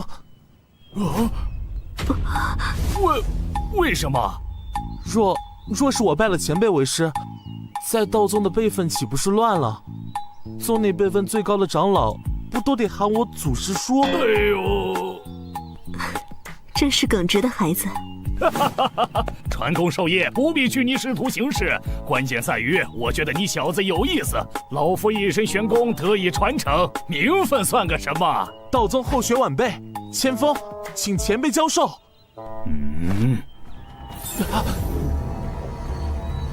这就开始吧。前辈，我该做些什么？方法要说简单，可说是简单到了极致；但要是说难，又难如登天。也许会要了你的小命，你敢吗？喂，你可没告诉我会有生命危险。我明白你的意思。作为师父，希望收到值得托付的弟子，而作为父母，却又担心孩子的安全。但是你我能成长至今，哪个不是经历生死考验？我们打下这个和平的天下，不就是为了让子孙后代们不用再面对这些吗？天下的和平由我们开创，但是未来需要他们这年轻一辈来守护。放心吧，我会一直在旁边看着的。真有危险，我也会干预。但是，从小到大，你我有听过父母的苦口婆心吗？我想把选择权交给咱们的儿子，他的人生他做主。晚辈恳请前辈传功。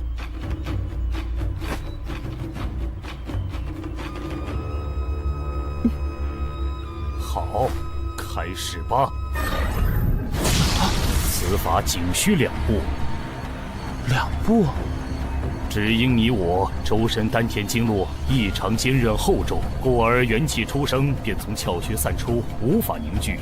若要筑基结丹，只需以大力封闭周身窍穴，如同吹气球一般，强行撑开经络，使气聚之于内。就这么简单？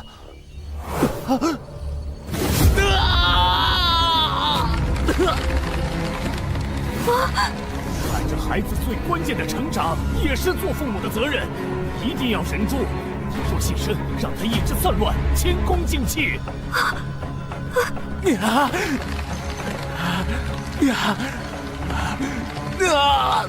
现在是考验你意志的时候。被强行撑开了厚重的经络和丹田，会让人犹如割肉削骨。若是扛不住，你随时都可以放弃。这些年来，明知没有希望，我都在咬牙坚持。现在怎么可能放弃？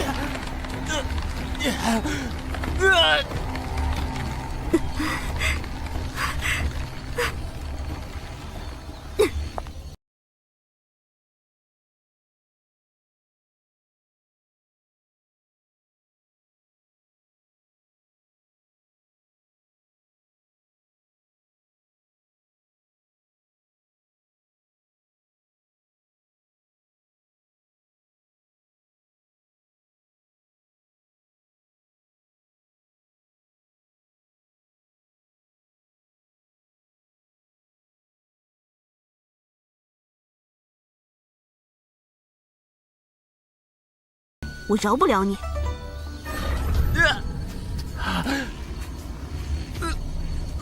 冥界封锁魔力出，傲骨刃刺苦寒来，任尔东西南北风，千消万息神明灵。加油啊，儿子！虽然这是你我第一次以这种方式相见，我却从你身上看到了我年少时的倔强。本尊，爹会陪着你走下去的。2天后。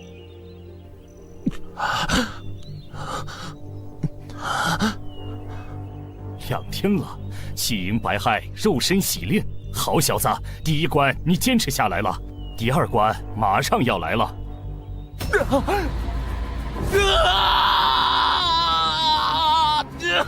来了，第2关心魔劫，由于丹田经络极其厚重，压力极大，气冲百骸之后，会在一瞬间从炼气到重击，乃至结成金丹。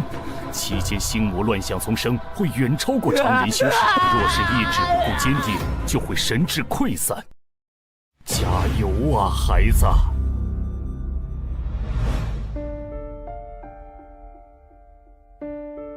唉，先锋自至，绝道蒙尘，主机无望。哇，他可是咱们掌教的儿子啊，居然这么废，真是丢了他娘的脸。谁知道他是不是掌教亲生的呢？没有爹，搞不好是掌教捡回来的。小声点，要是他再废，也比你强，有个好娘啊！就算主机无望，他也可以在道宗横着走呢。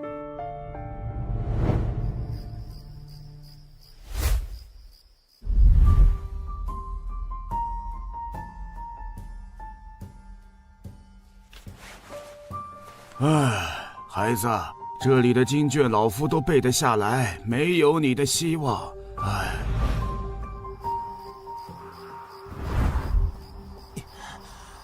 呀！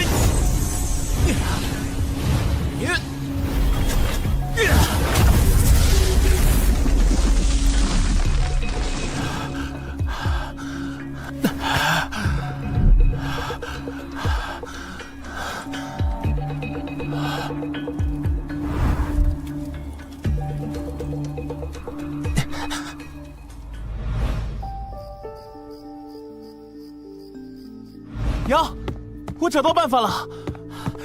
风儿，你近日都在干些什么？娘，他们不是说我的丹田和经络存不下多少气吗？但是，我只要将唯一的一点气聚集起来，威力超级强大。风儿，你别急，此法只能出战，不能持久。临阵对敌，若是一击不中，便是绝境。你放心，娘也在替你想办法。啊！如果不坚持下去，怎么知道前面是什么？哎呀！啊，怎么变得这么强了？我只有这条路可走了。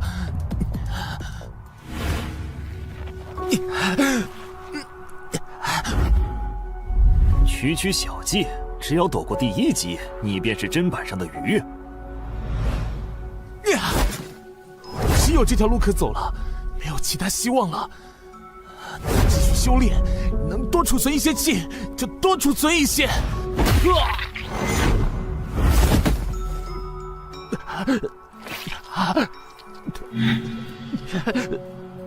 你怎么这么执着？做个废人不好吗？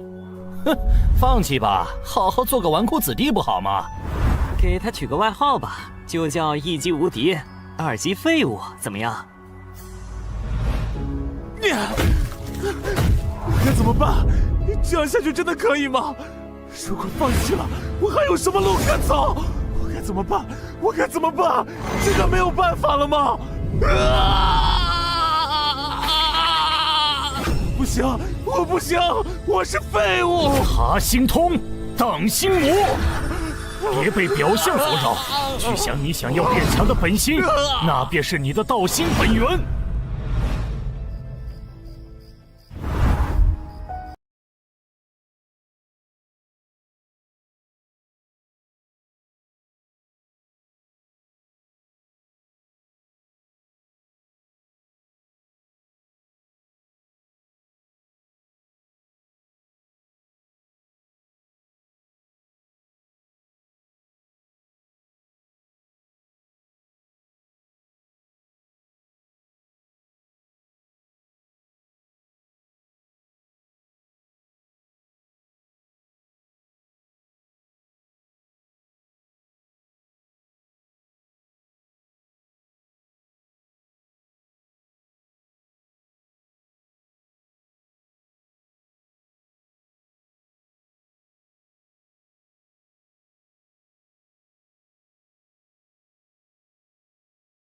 强呢？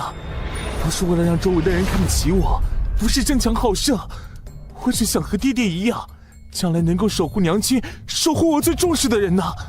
其他人的嘲笑与我有什么关系呢？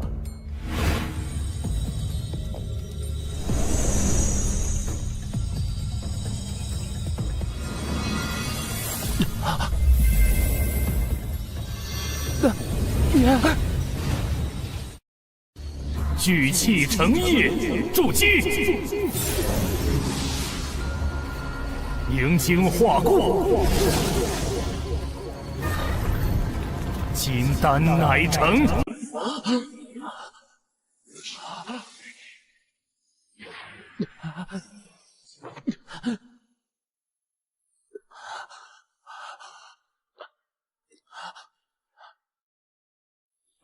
恭喜你呀，孩子！老子的传人要让这天下为你震动。前辈，天风修行，不为功名，不求名扬天下，只求无愧于心。哈哈哈哈哈哈！好孩子，那便行你的道。前辈，你怎么了？不打紧，不打紧。老夫寿元将近。能得了你这个传人，也算欣慰。只是老夫一生征战，一生孤独，临终前还能有你陪在身边，老天也算待我不薄。虽然你不愿意拜我为师，甚是可惜呀。千方碍于道宗辈分，不能拜前辈为师。千方自有父亲亡故，今得前辈脱胎造化之恩，不知千方能否喊前辈一声义父？老夫临了还能有此孩子，甚是有幸啊！义父在上，请受孩儿一拜。好孩子，让为父好好抱抱你。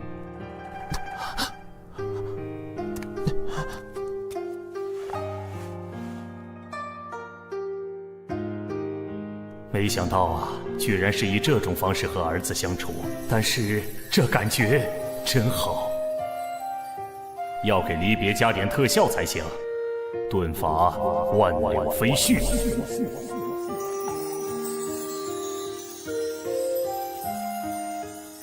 义父，别了，我儿，替为父好好看遍这个世界。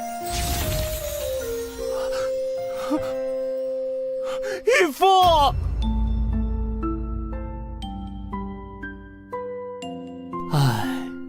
本尊这该死的演技呀！接下来该给孩子一个完美的收尾了。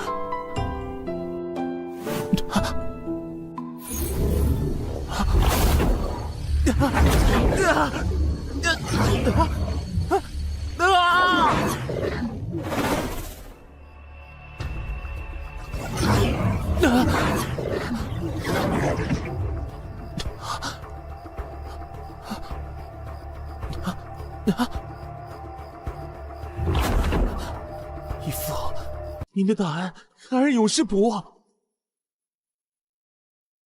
止！神迹充盈，百骸贯通，天人交感，洗精法髓，金丹乃成。这便是金丹境吗？居然直接跨越了2境。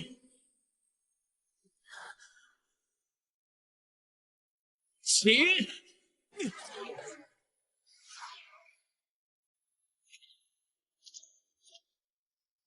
才2天功夫，这么快就出来了？多亏了兄弟，让千方得到了最宝贵的东西。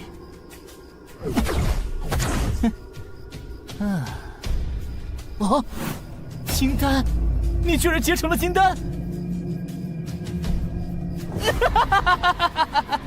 难怪你会说宝贵，这真是捡了大漏了。你到底是有什么奇遇呀？本少可真是没有白等啊！眼里只有境界和实力的你，是不会理解我视为最宝贵的东西是什么的。强者为王，不就是这个世界的真理吗？现在的你才配和我一战。你小心了，我刚刚掌握的这份力量，自己还不熟悉。别以为你那废体初入金丹就可以打赢本少，越级打怪什么的不是天才的基本配置吗？本少才是真正的天选之子啊！混元到底，强入化神。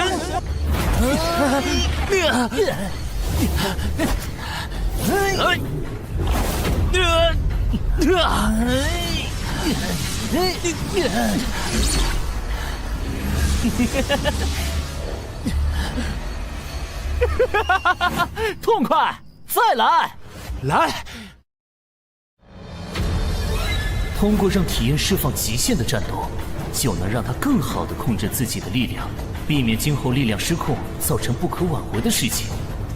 你就尽情感悟吧，儿子。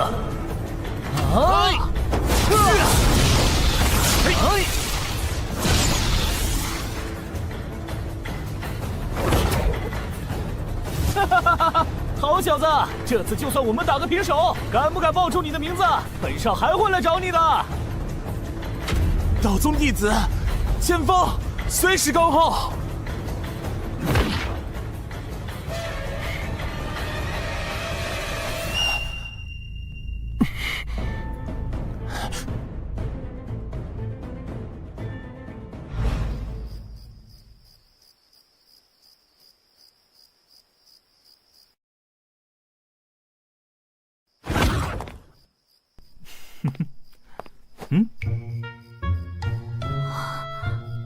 搞定。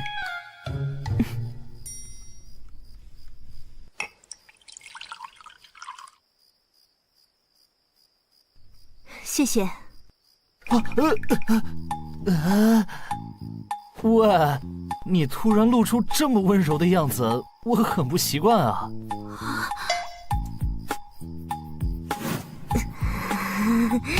喂，为了感谢你，人家低声下气的跟你道歉，已经很羞耻了。你还要取笑我，想挨揍吗？这才像你嘛，天下第一男人婆千帆雪的风格。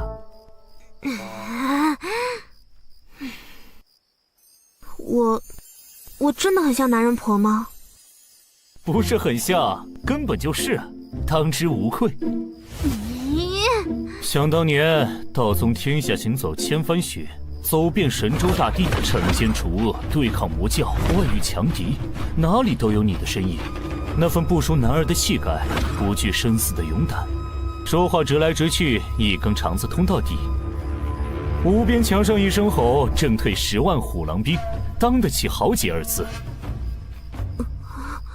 倒是现在的你，怎么扭扭捏捏，话里有话，弯弯绕绕的，像个女人一样，我还真有点不适应啊。喂，你干什么？一言不合就动刀动枪的。我本来就是个女人啊！你这个混蛋！嘿嘿嘿，你这么大声，就不怕整个道宗都听到？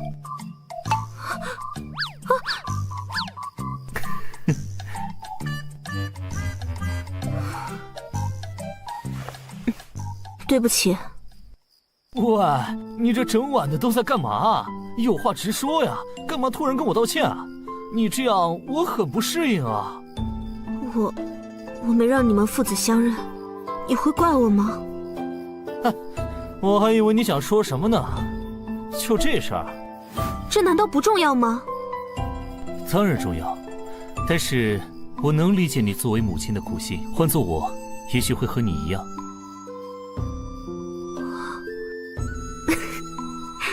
真像你的风格。喂，我什么风格啊？这么多年了，我还不知道我在你眼里是什么风格呢？说我听听。有眼无珠，神经大条的笨蛋。啊！不过，是个真男人。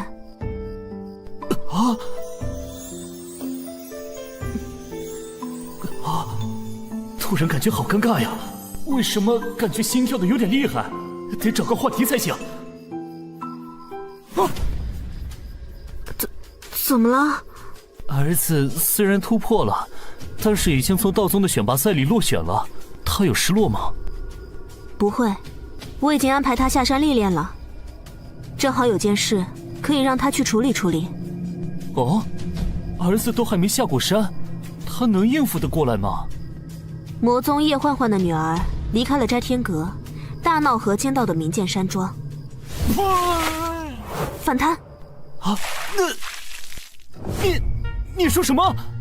你干嘛啊？一惊一乍的。儿子呢？快让他回来！已经让他下山了。魔，摘天阁叶幻幻，那可是狡猾的像只狐狸。我怕儿子会吃亏，你不担心吗？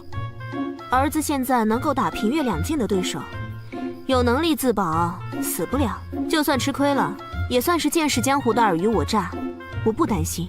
倒是你紧张什么？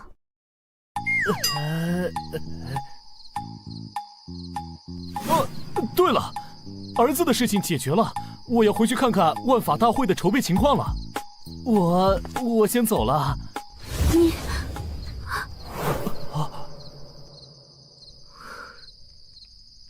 快滚吧！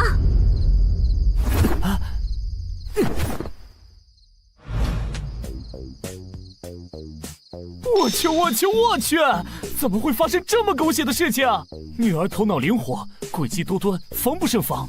儿子刚刚跃进升级，堪称他们这一代弟子的顶尖，但是性情耿直，要是一个不小心，谁受伤都太糟了。对了，找叶幻幻去，让他把女儿带回家不就好了？不愧是本尊，身经百战，再难解的事情也能轻松搞定。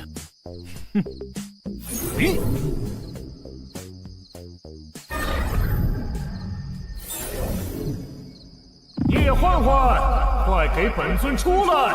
啊，这才多久啊？圣尊又来找宗祖调情了。嘘，低调点，这是秘密。唉，刚走一个小魔星，又来一个大煞星。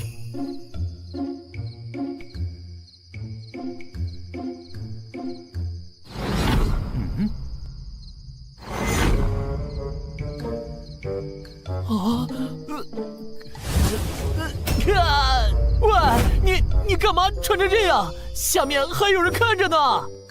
人家正在沐浴呢，圣尊突然来此喊人家，人家就着急着赶来呢。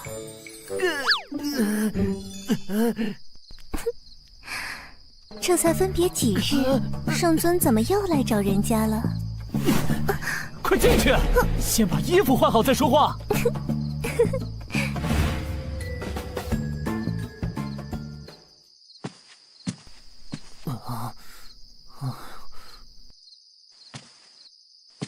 已经换好了，圣尊说说吧，为何到此？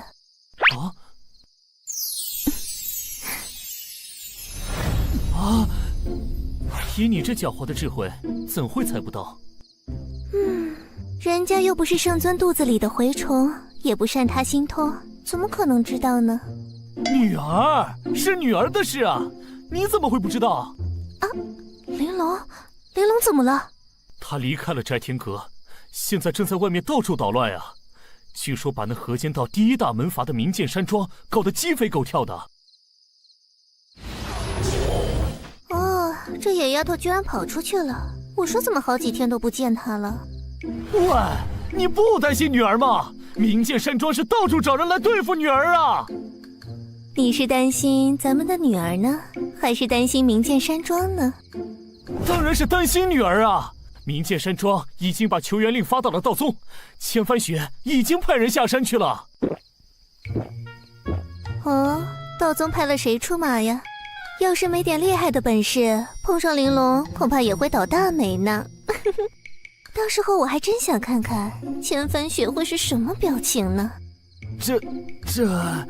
他派了我和他的儿子。这真是太有意思了！喂，你还笑？要是他们俩打起来，谁受伤了都不好。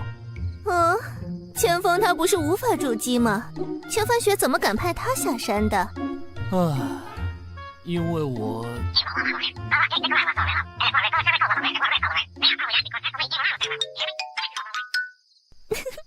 有了你这个天下最强的圣尊当老爹，你的孩子就像是天生带挂，抽到了一手王炸呀！喂，你怎么还笑得出来？他现在根基抽过，也能和元婴境战个有来有回，你就不担心我们的女儿会受伤吗？圣尊天下无敌，我这个小小女子不也是在圣尊手下活得好好的吗？咱们女儿的手段和智慧，可是连我都自愧不如呢。这摘天阁里那些老谋深算的魔头都被他整得自闭了。千帆雪的儿子遇到的第一个对手是他，恐怕也要吃大亏了。喂，你这个女魔头，说话就说话，为什么就这么坐上来了？还不下去？成何体统？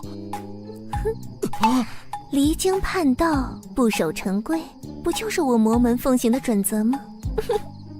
移形换影。哼，不懂女人心的木头。你还是跟我走一趟吧。干嘛？去把女儿接回来。他们俩谁受伤了都不好，最好的办法就是别碰头。我不去，人家的教育理念可是放任自由型。喂，少来这套少女撒娇，你也不小了，而且我可不是和你商量，必须走。真是个霸道的男人。再说了，女儿可有主见了，就算去了也没用啊。至少看着他们，别弄出什么乱子来。喂，飞太快了啦！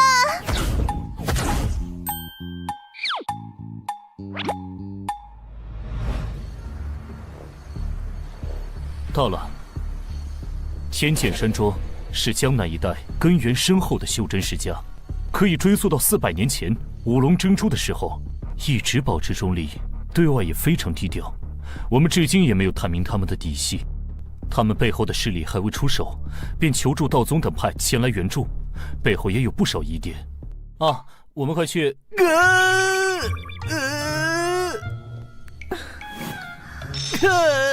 喂，你这是怎么回事啊？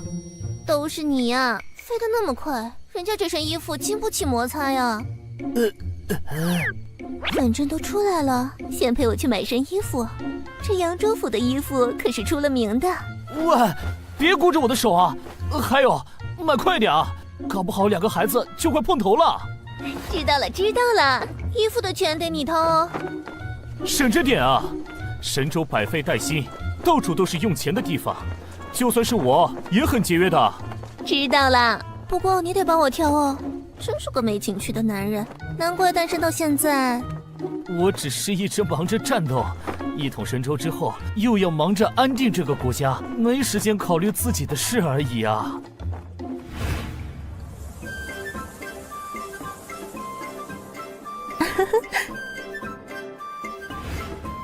你挑好了没啊？别忘了我们此行的目的啊！女人挑衣服当然得花点心思啦。这件怎么样？穿什么都行，挑好了就快走。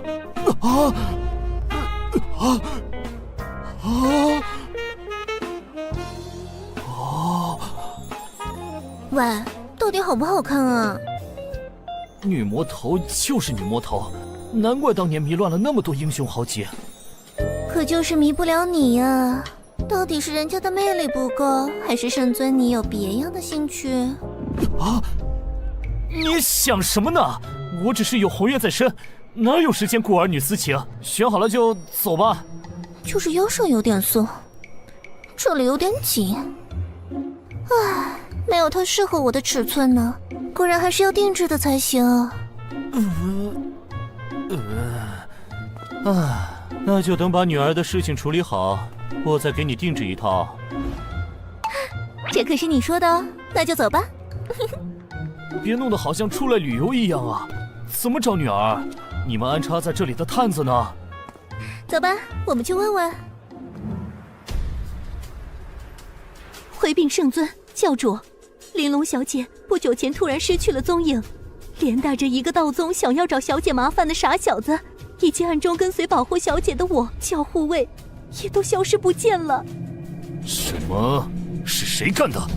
小女无能，我完全没有线索，请圣尊饶命。退下吧。女儿那么机灵的人，还有我儿目前的修为，能够让他们这么悄无声息的失踪，背后的人不简单啊！你怎么那么淡定啊？我有什么好担心的？一来我相信我们的女儿，她可不是个会落入别人陷阱的人。也许是她自己为了什么目的设计让对手抓住了她。二来嘛，这不是有你这个天下无敌的圣尊吗？找人这点小事还不是手到擒来？对啊，突然当了父亲，紧张的差点道心不稳，真是关心则乱啊！看我的，我马上找，六感全开，全知法界。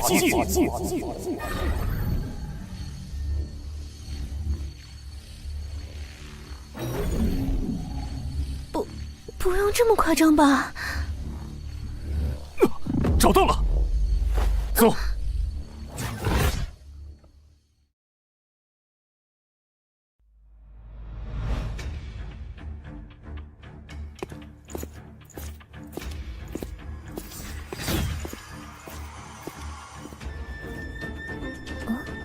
人在哪儿呢？下面。有密劳的家族就没有什么好人，自诩正道，却总是干些见不得人的事情，才是真魔啊！那就探探他们的底子，走吧。你想怎么进去？当然是直接从这里下去。玉清奇法，万物流透。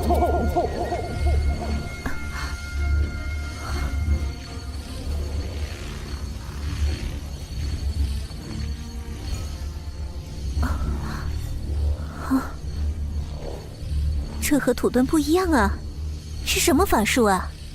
自从误打误撞进入这玉清之境，本尊对这个世界的本相有了全新的认识。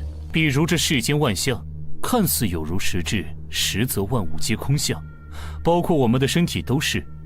于是我做了多次尝试，意外地开发出来这个全新的法术，可以穿透这世间万物，就如流水过山而透。真是有趣的法术啊！你说的这个和500年前上一次文明里的一些研究成果可以互相印证啊。哦，从认识你开始，你就一直在追寻上古文明的线索呢。500年前的终结之战后，大部分信息被摧毁了，但是仍旧留有不少遗迹，其中就有那个时代的人们对这个世界本真的研究文献。比如他们发现构成我们这个世界的基本单位是一种叫做原子的东西，原子内部99%都是空的，所以和你说的几乎一样呢。确实有意思，等到带回孩子们，你能再跟我详细说说你的发现吗？好呀。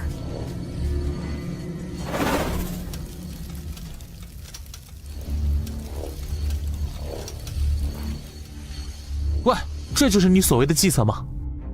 现在被关在这个死牢里面，不就任人宰割了吗？要不是某个人开口闭口小魔女小魔女的，连人话都听不进去，我又打不过你，那我不得带你见识一下真相吗？现在信了吧，这天剑山庄的真面目。对不起。你好傻哦，道宗怎么派了你这么傻的弟子下山？喂，你还有心情笑？我们现在被困在这里，就算知道了真相又怎么样？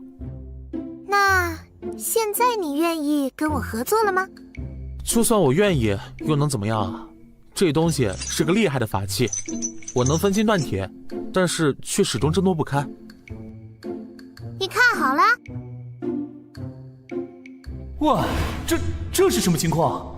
我还以为他们会剑拔弩张，风儿性情耿直，居然会心甘情愿地向玲珑道歉。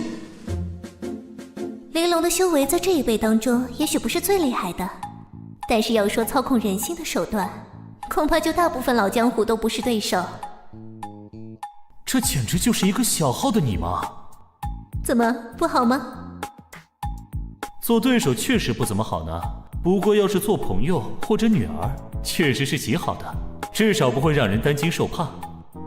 这样也不太好呢，太让人放心了，不就让别人少了牵挂？你看好了。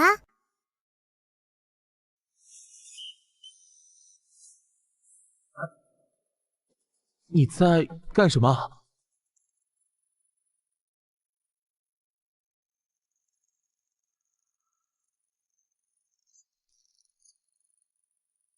这是什么？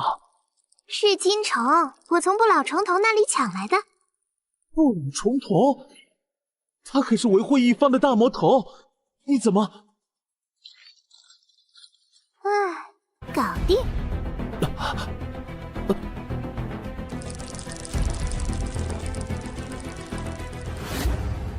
怎么，很好看是不是？我不是，我只是看。看就看了嘛。你们这些自称正道的真奇怪，都喜欢口是心非。我，对不起。你好奇怪啊！你看了我又不会少块肉。啊！真是妥妥的传承了你的衣钵。一般男孩子哪里是女儿的对手？我怎么感觉风儿一直被牵着鼻子走？谢谢夸奖。我们该怎么办？直接现身，将他们带走？这点东西还难不住玲珑。这是孩子们的江湖，要是都有大人保护，以后我们不在了怎么办？我有个好主意。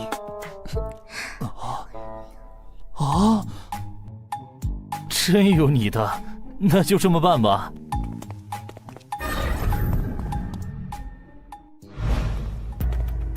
喂，你把我也解开来啊！急什么？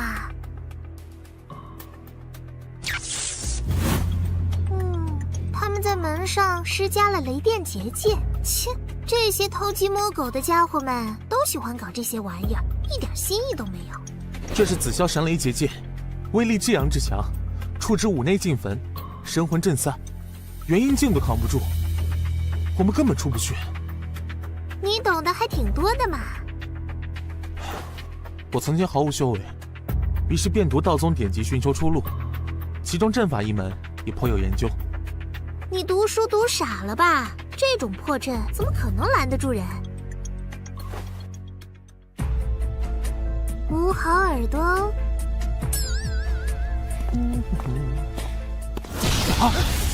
怎么回事？这是怎么回事？人呢？斋天阁那个妖女逃走了啊！我早就说过我们不是一伙的。放走那个斋天阁妖女，要是引来叶焕焕，你可是死罪。我是道宗弟子千芳，被这魔女陷害，一并被抓来这里。快，带我去见庄主，我来替你作证，说明一切，保你不死。好，谢谢兄弟了。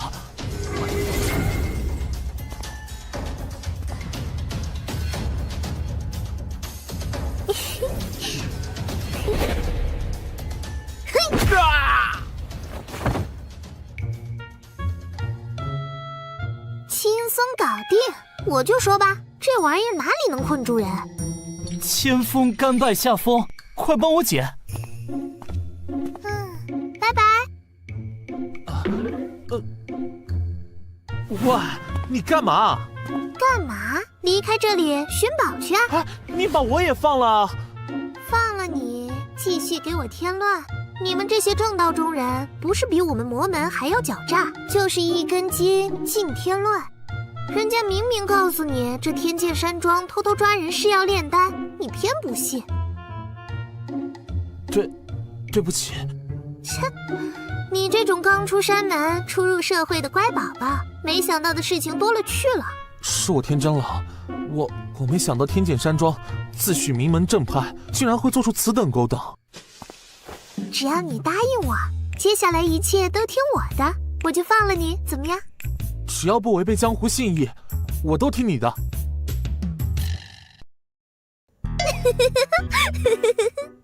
你笑什么？我爱笑就笑，要你管。再啰嗦一句，本姑娘就不管你了。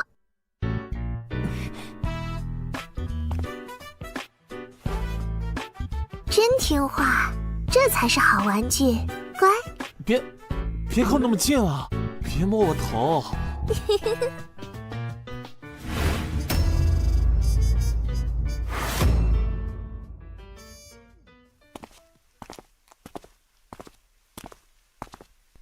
千锋，是你吗？啊，果真是你！快把我放出去！啊！他是谁？一个熟人。你怎么也被抓这里来了？这个嘛，我和师兄回门路上误打误撞进了一处山洞，发现里面有人拿活人炼制人傀儡，师兄不听我劝，直接出手了。结果刚发现那里和天剑山庄有关，就被一个神秘高手抓来这里了，真是笨死了。我反思，那么你们能不能放我们出去了？他也挺厉害的。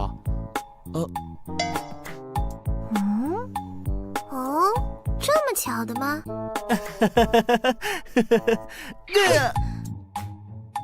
真是上辈子造孽，才遇见你这个满脑子肌肉的笨蛋师兄。哼！妹妹，你把我们放了，我们都听你的。这天剑山庄高手如云，多一个帮手也是好的嘛。好吧，不过先说好了，要是找到宝贝，不许跟我抢哦。成交。你们等我一会儿，我拿下我的包包。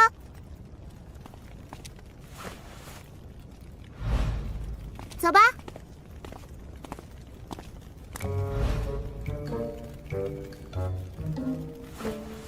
喂，你到前面去探探路。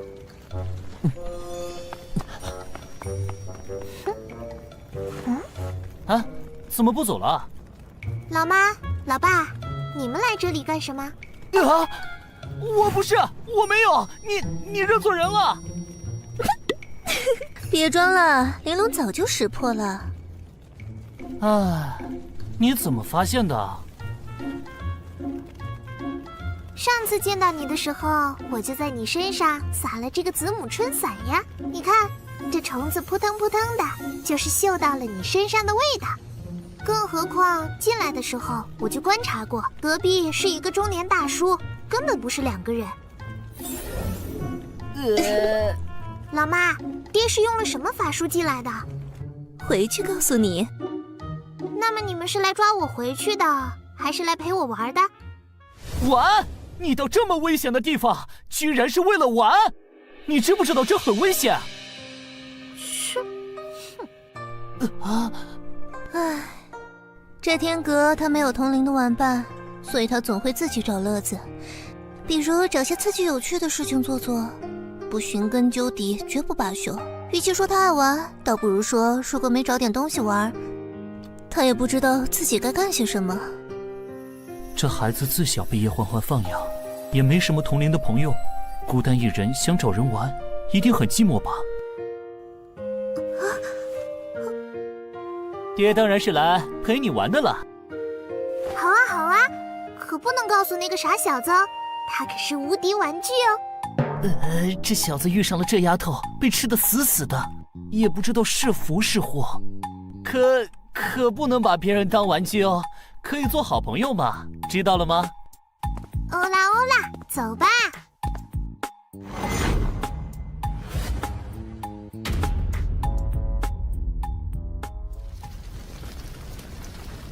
着火了！快来人啊！快灭火！快来灭火！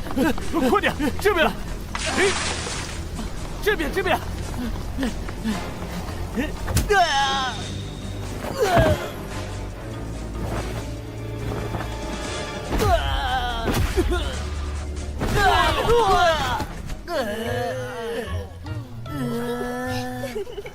喂，你们是哪一门的？还不快去救火！账房在哪里？上面派我们去保护他。在西厢算账呢，那里没着火。好，你快去救火，我们去守着账房。好。走，去西厢。干嘛去找账房啊？一个组织里能当上账房的，必定是庄主最信任的人之一，所以知道的秘密也最多。要想把这天剑山庄的宝贝挖出来，不找他找谁？难道直接问庄主吗？快来！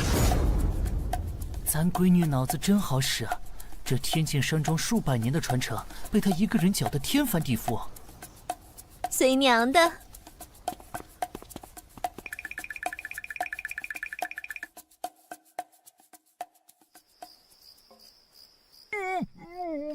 大规模的人口买卖做成活人试丹之用，难怪天剑山庄的丹药品性冠绝江湖，还出了如此多的高手。他们炼出如此大量的上品丹药有什么用？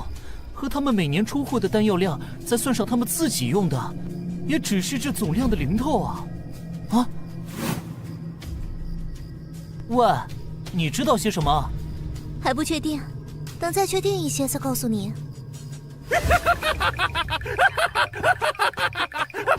住手啊！我真的不知道庄主的密室在哪里啊！我只是个管账的。喂，你来，孙爽加倍。这，你可是答应过人家的哦，男子汉大丈夫，言而有信。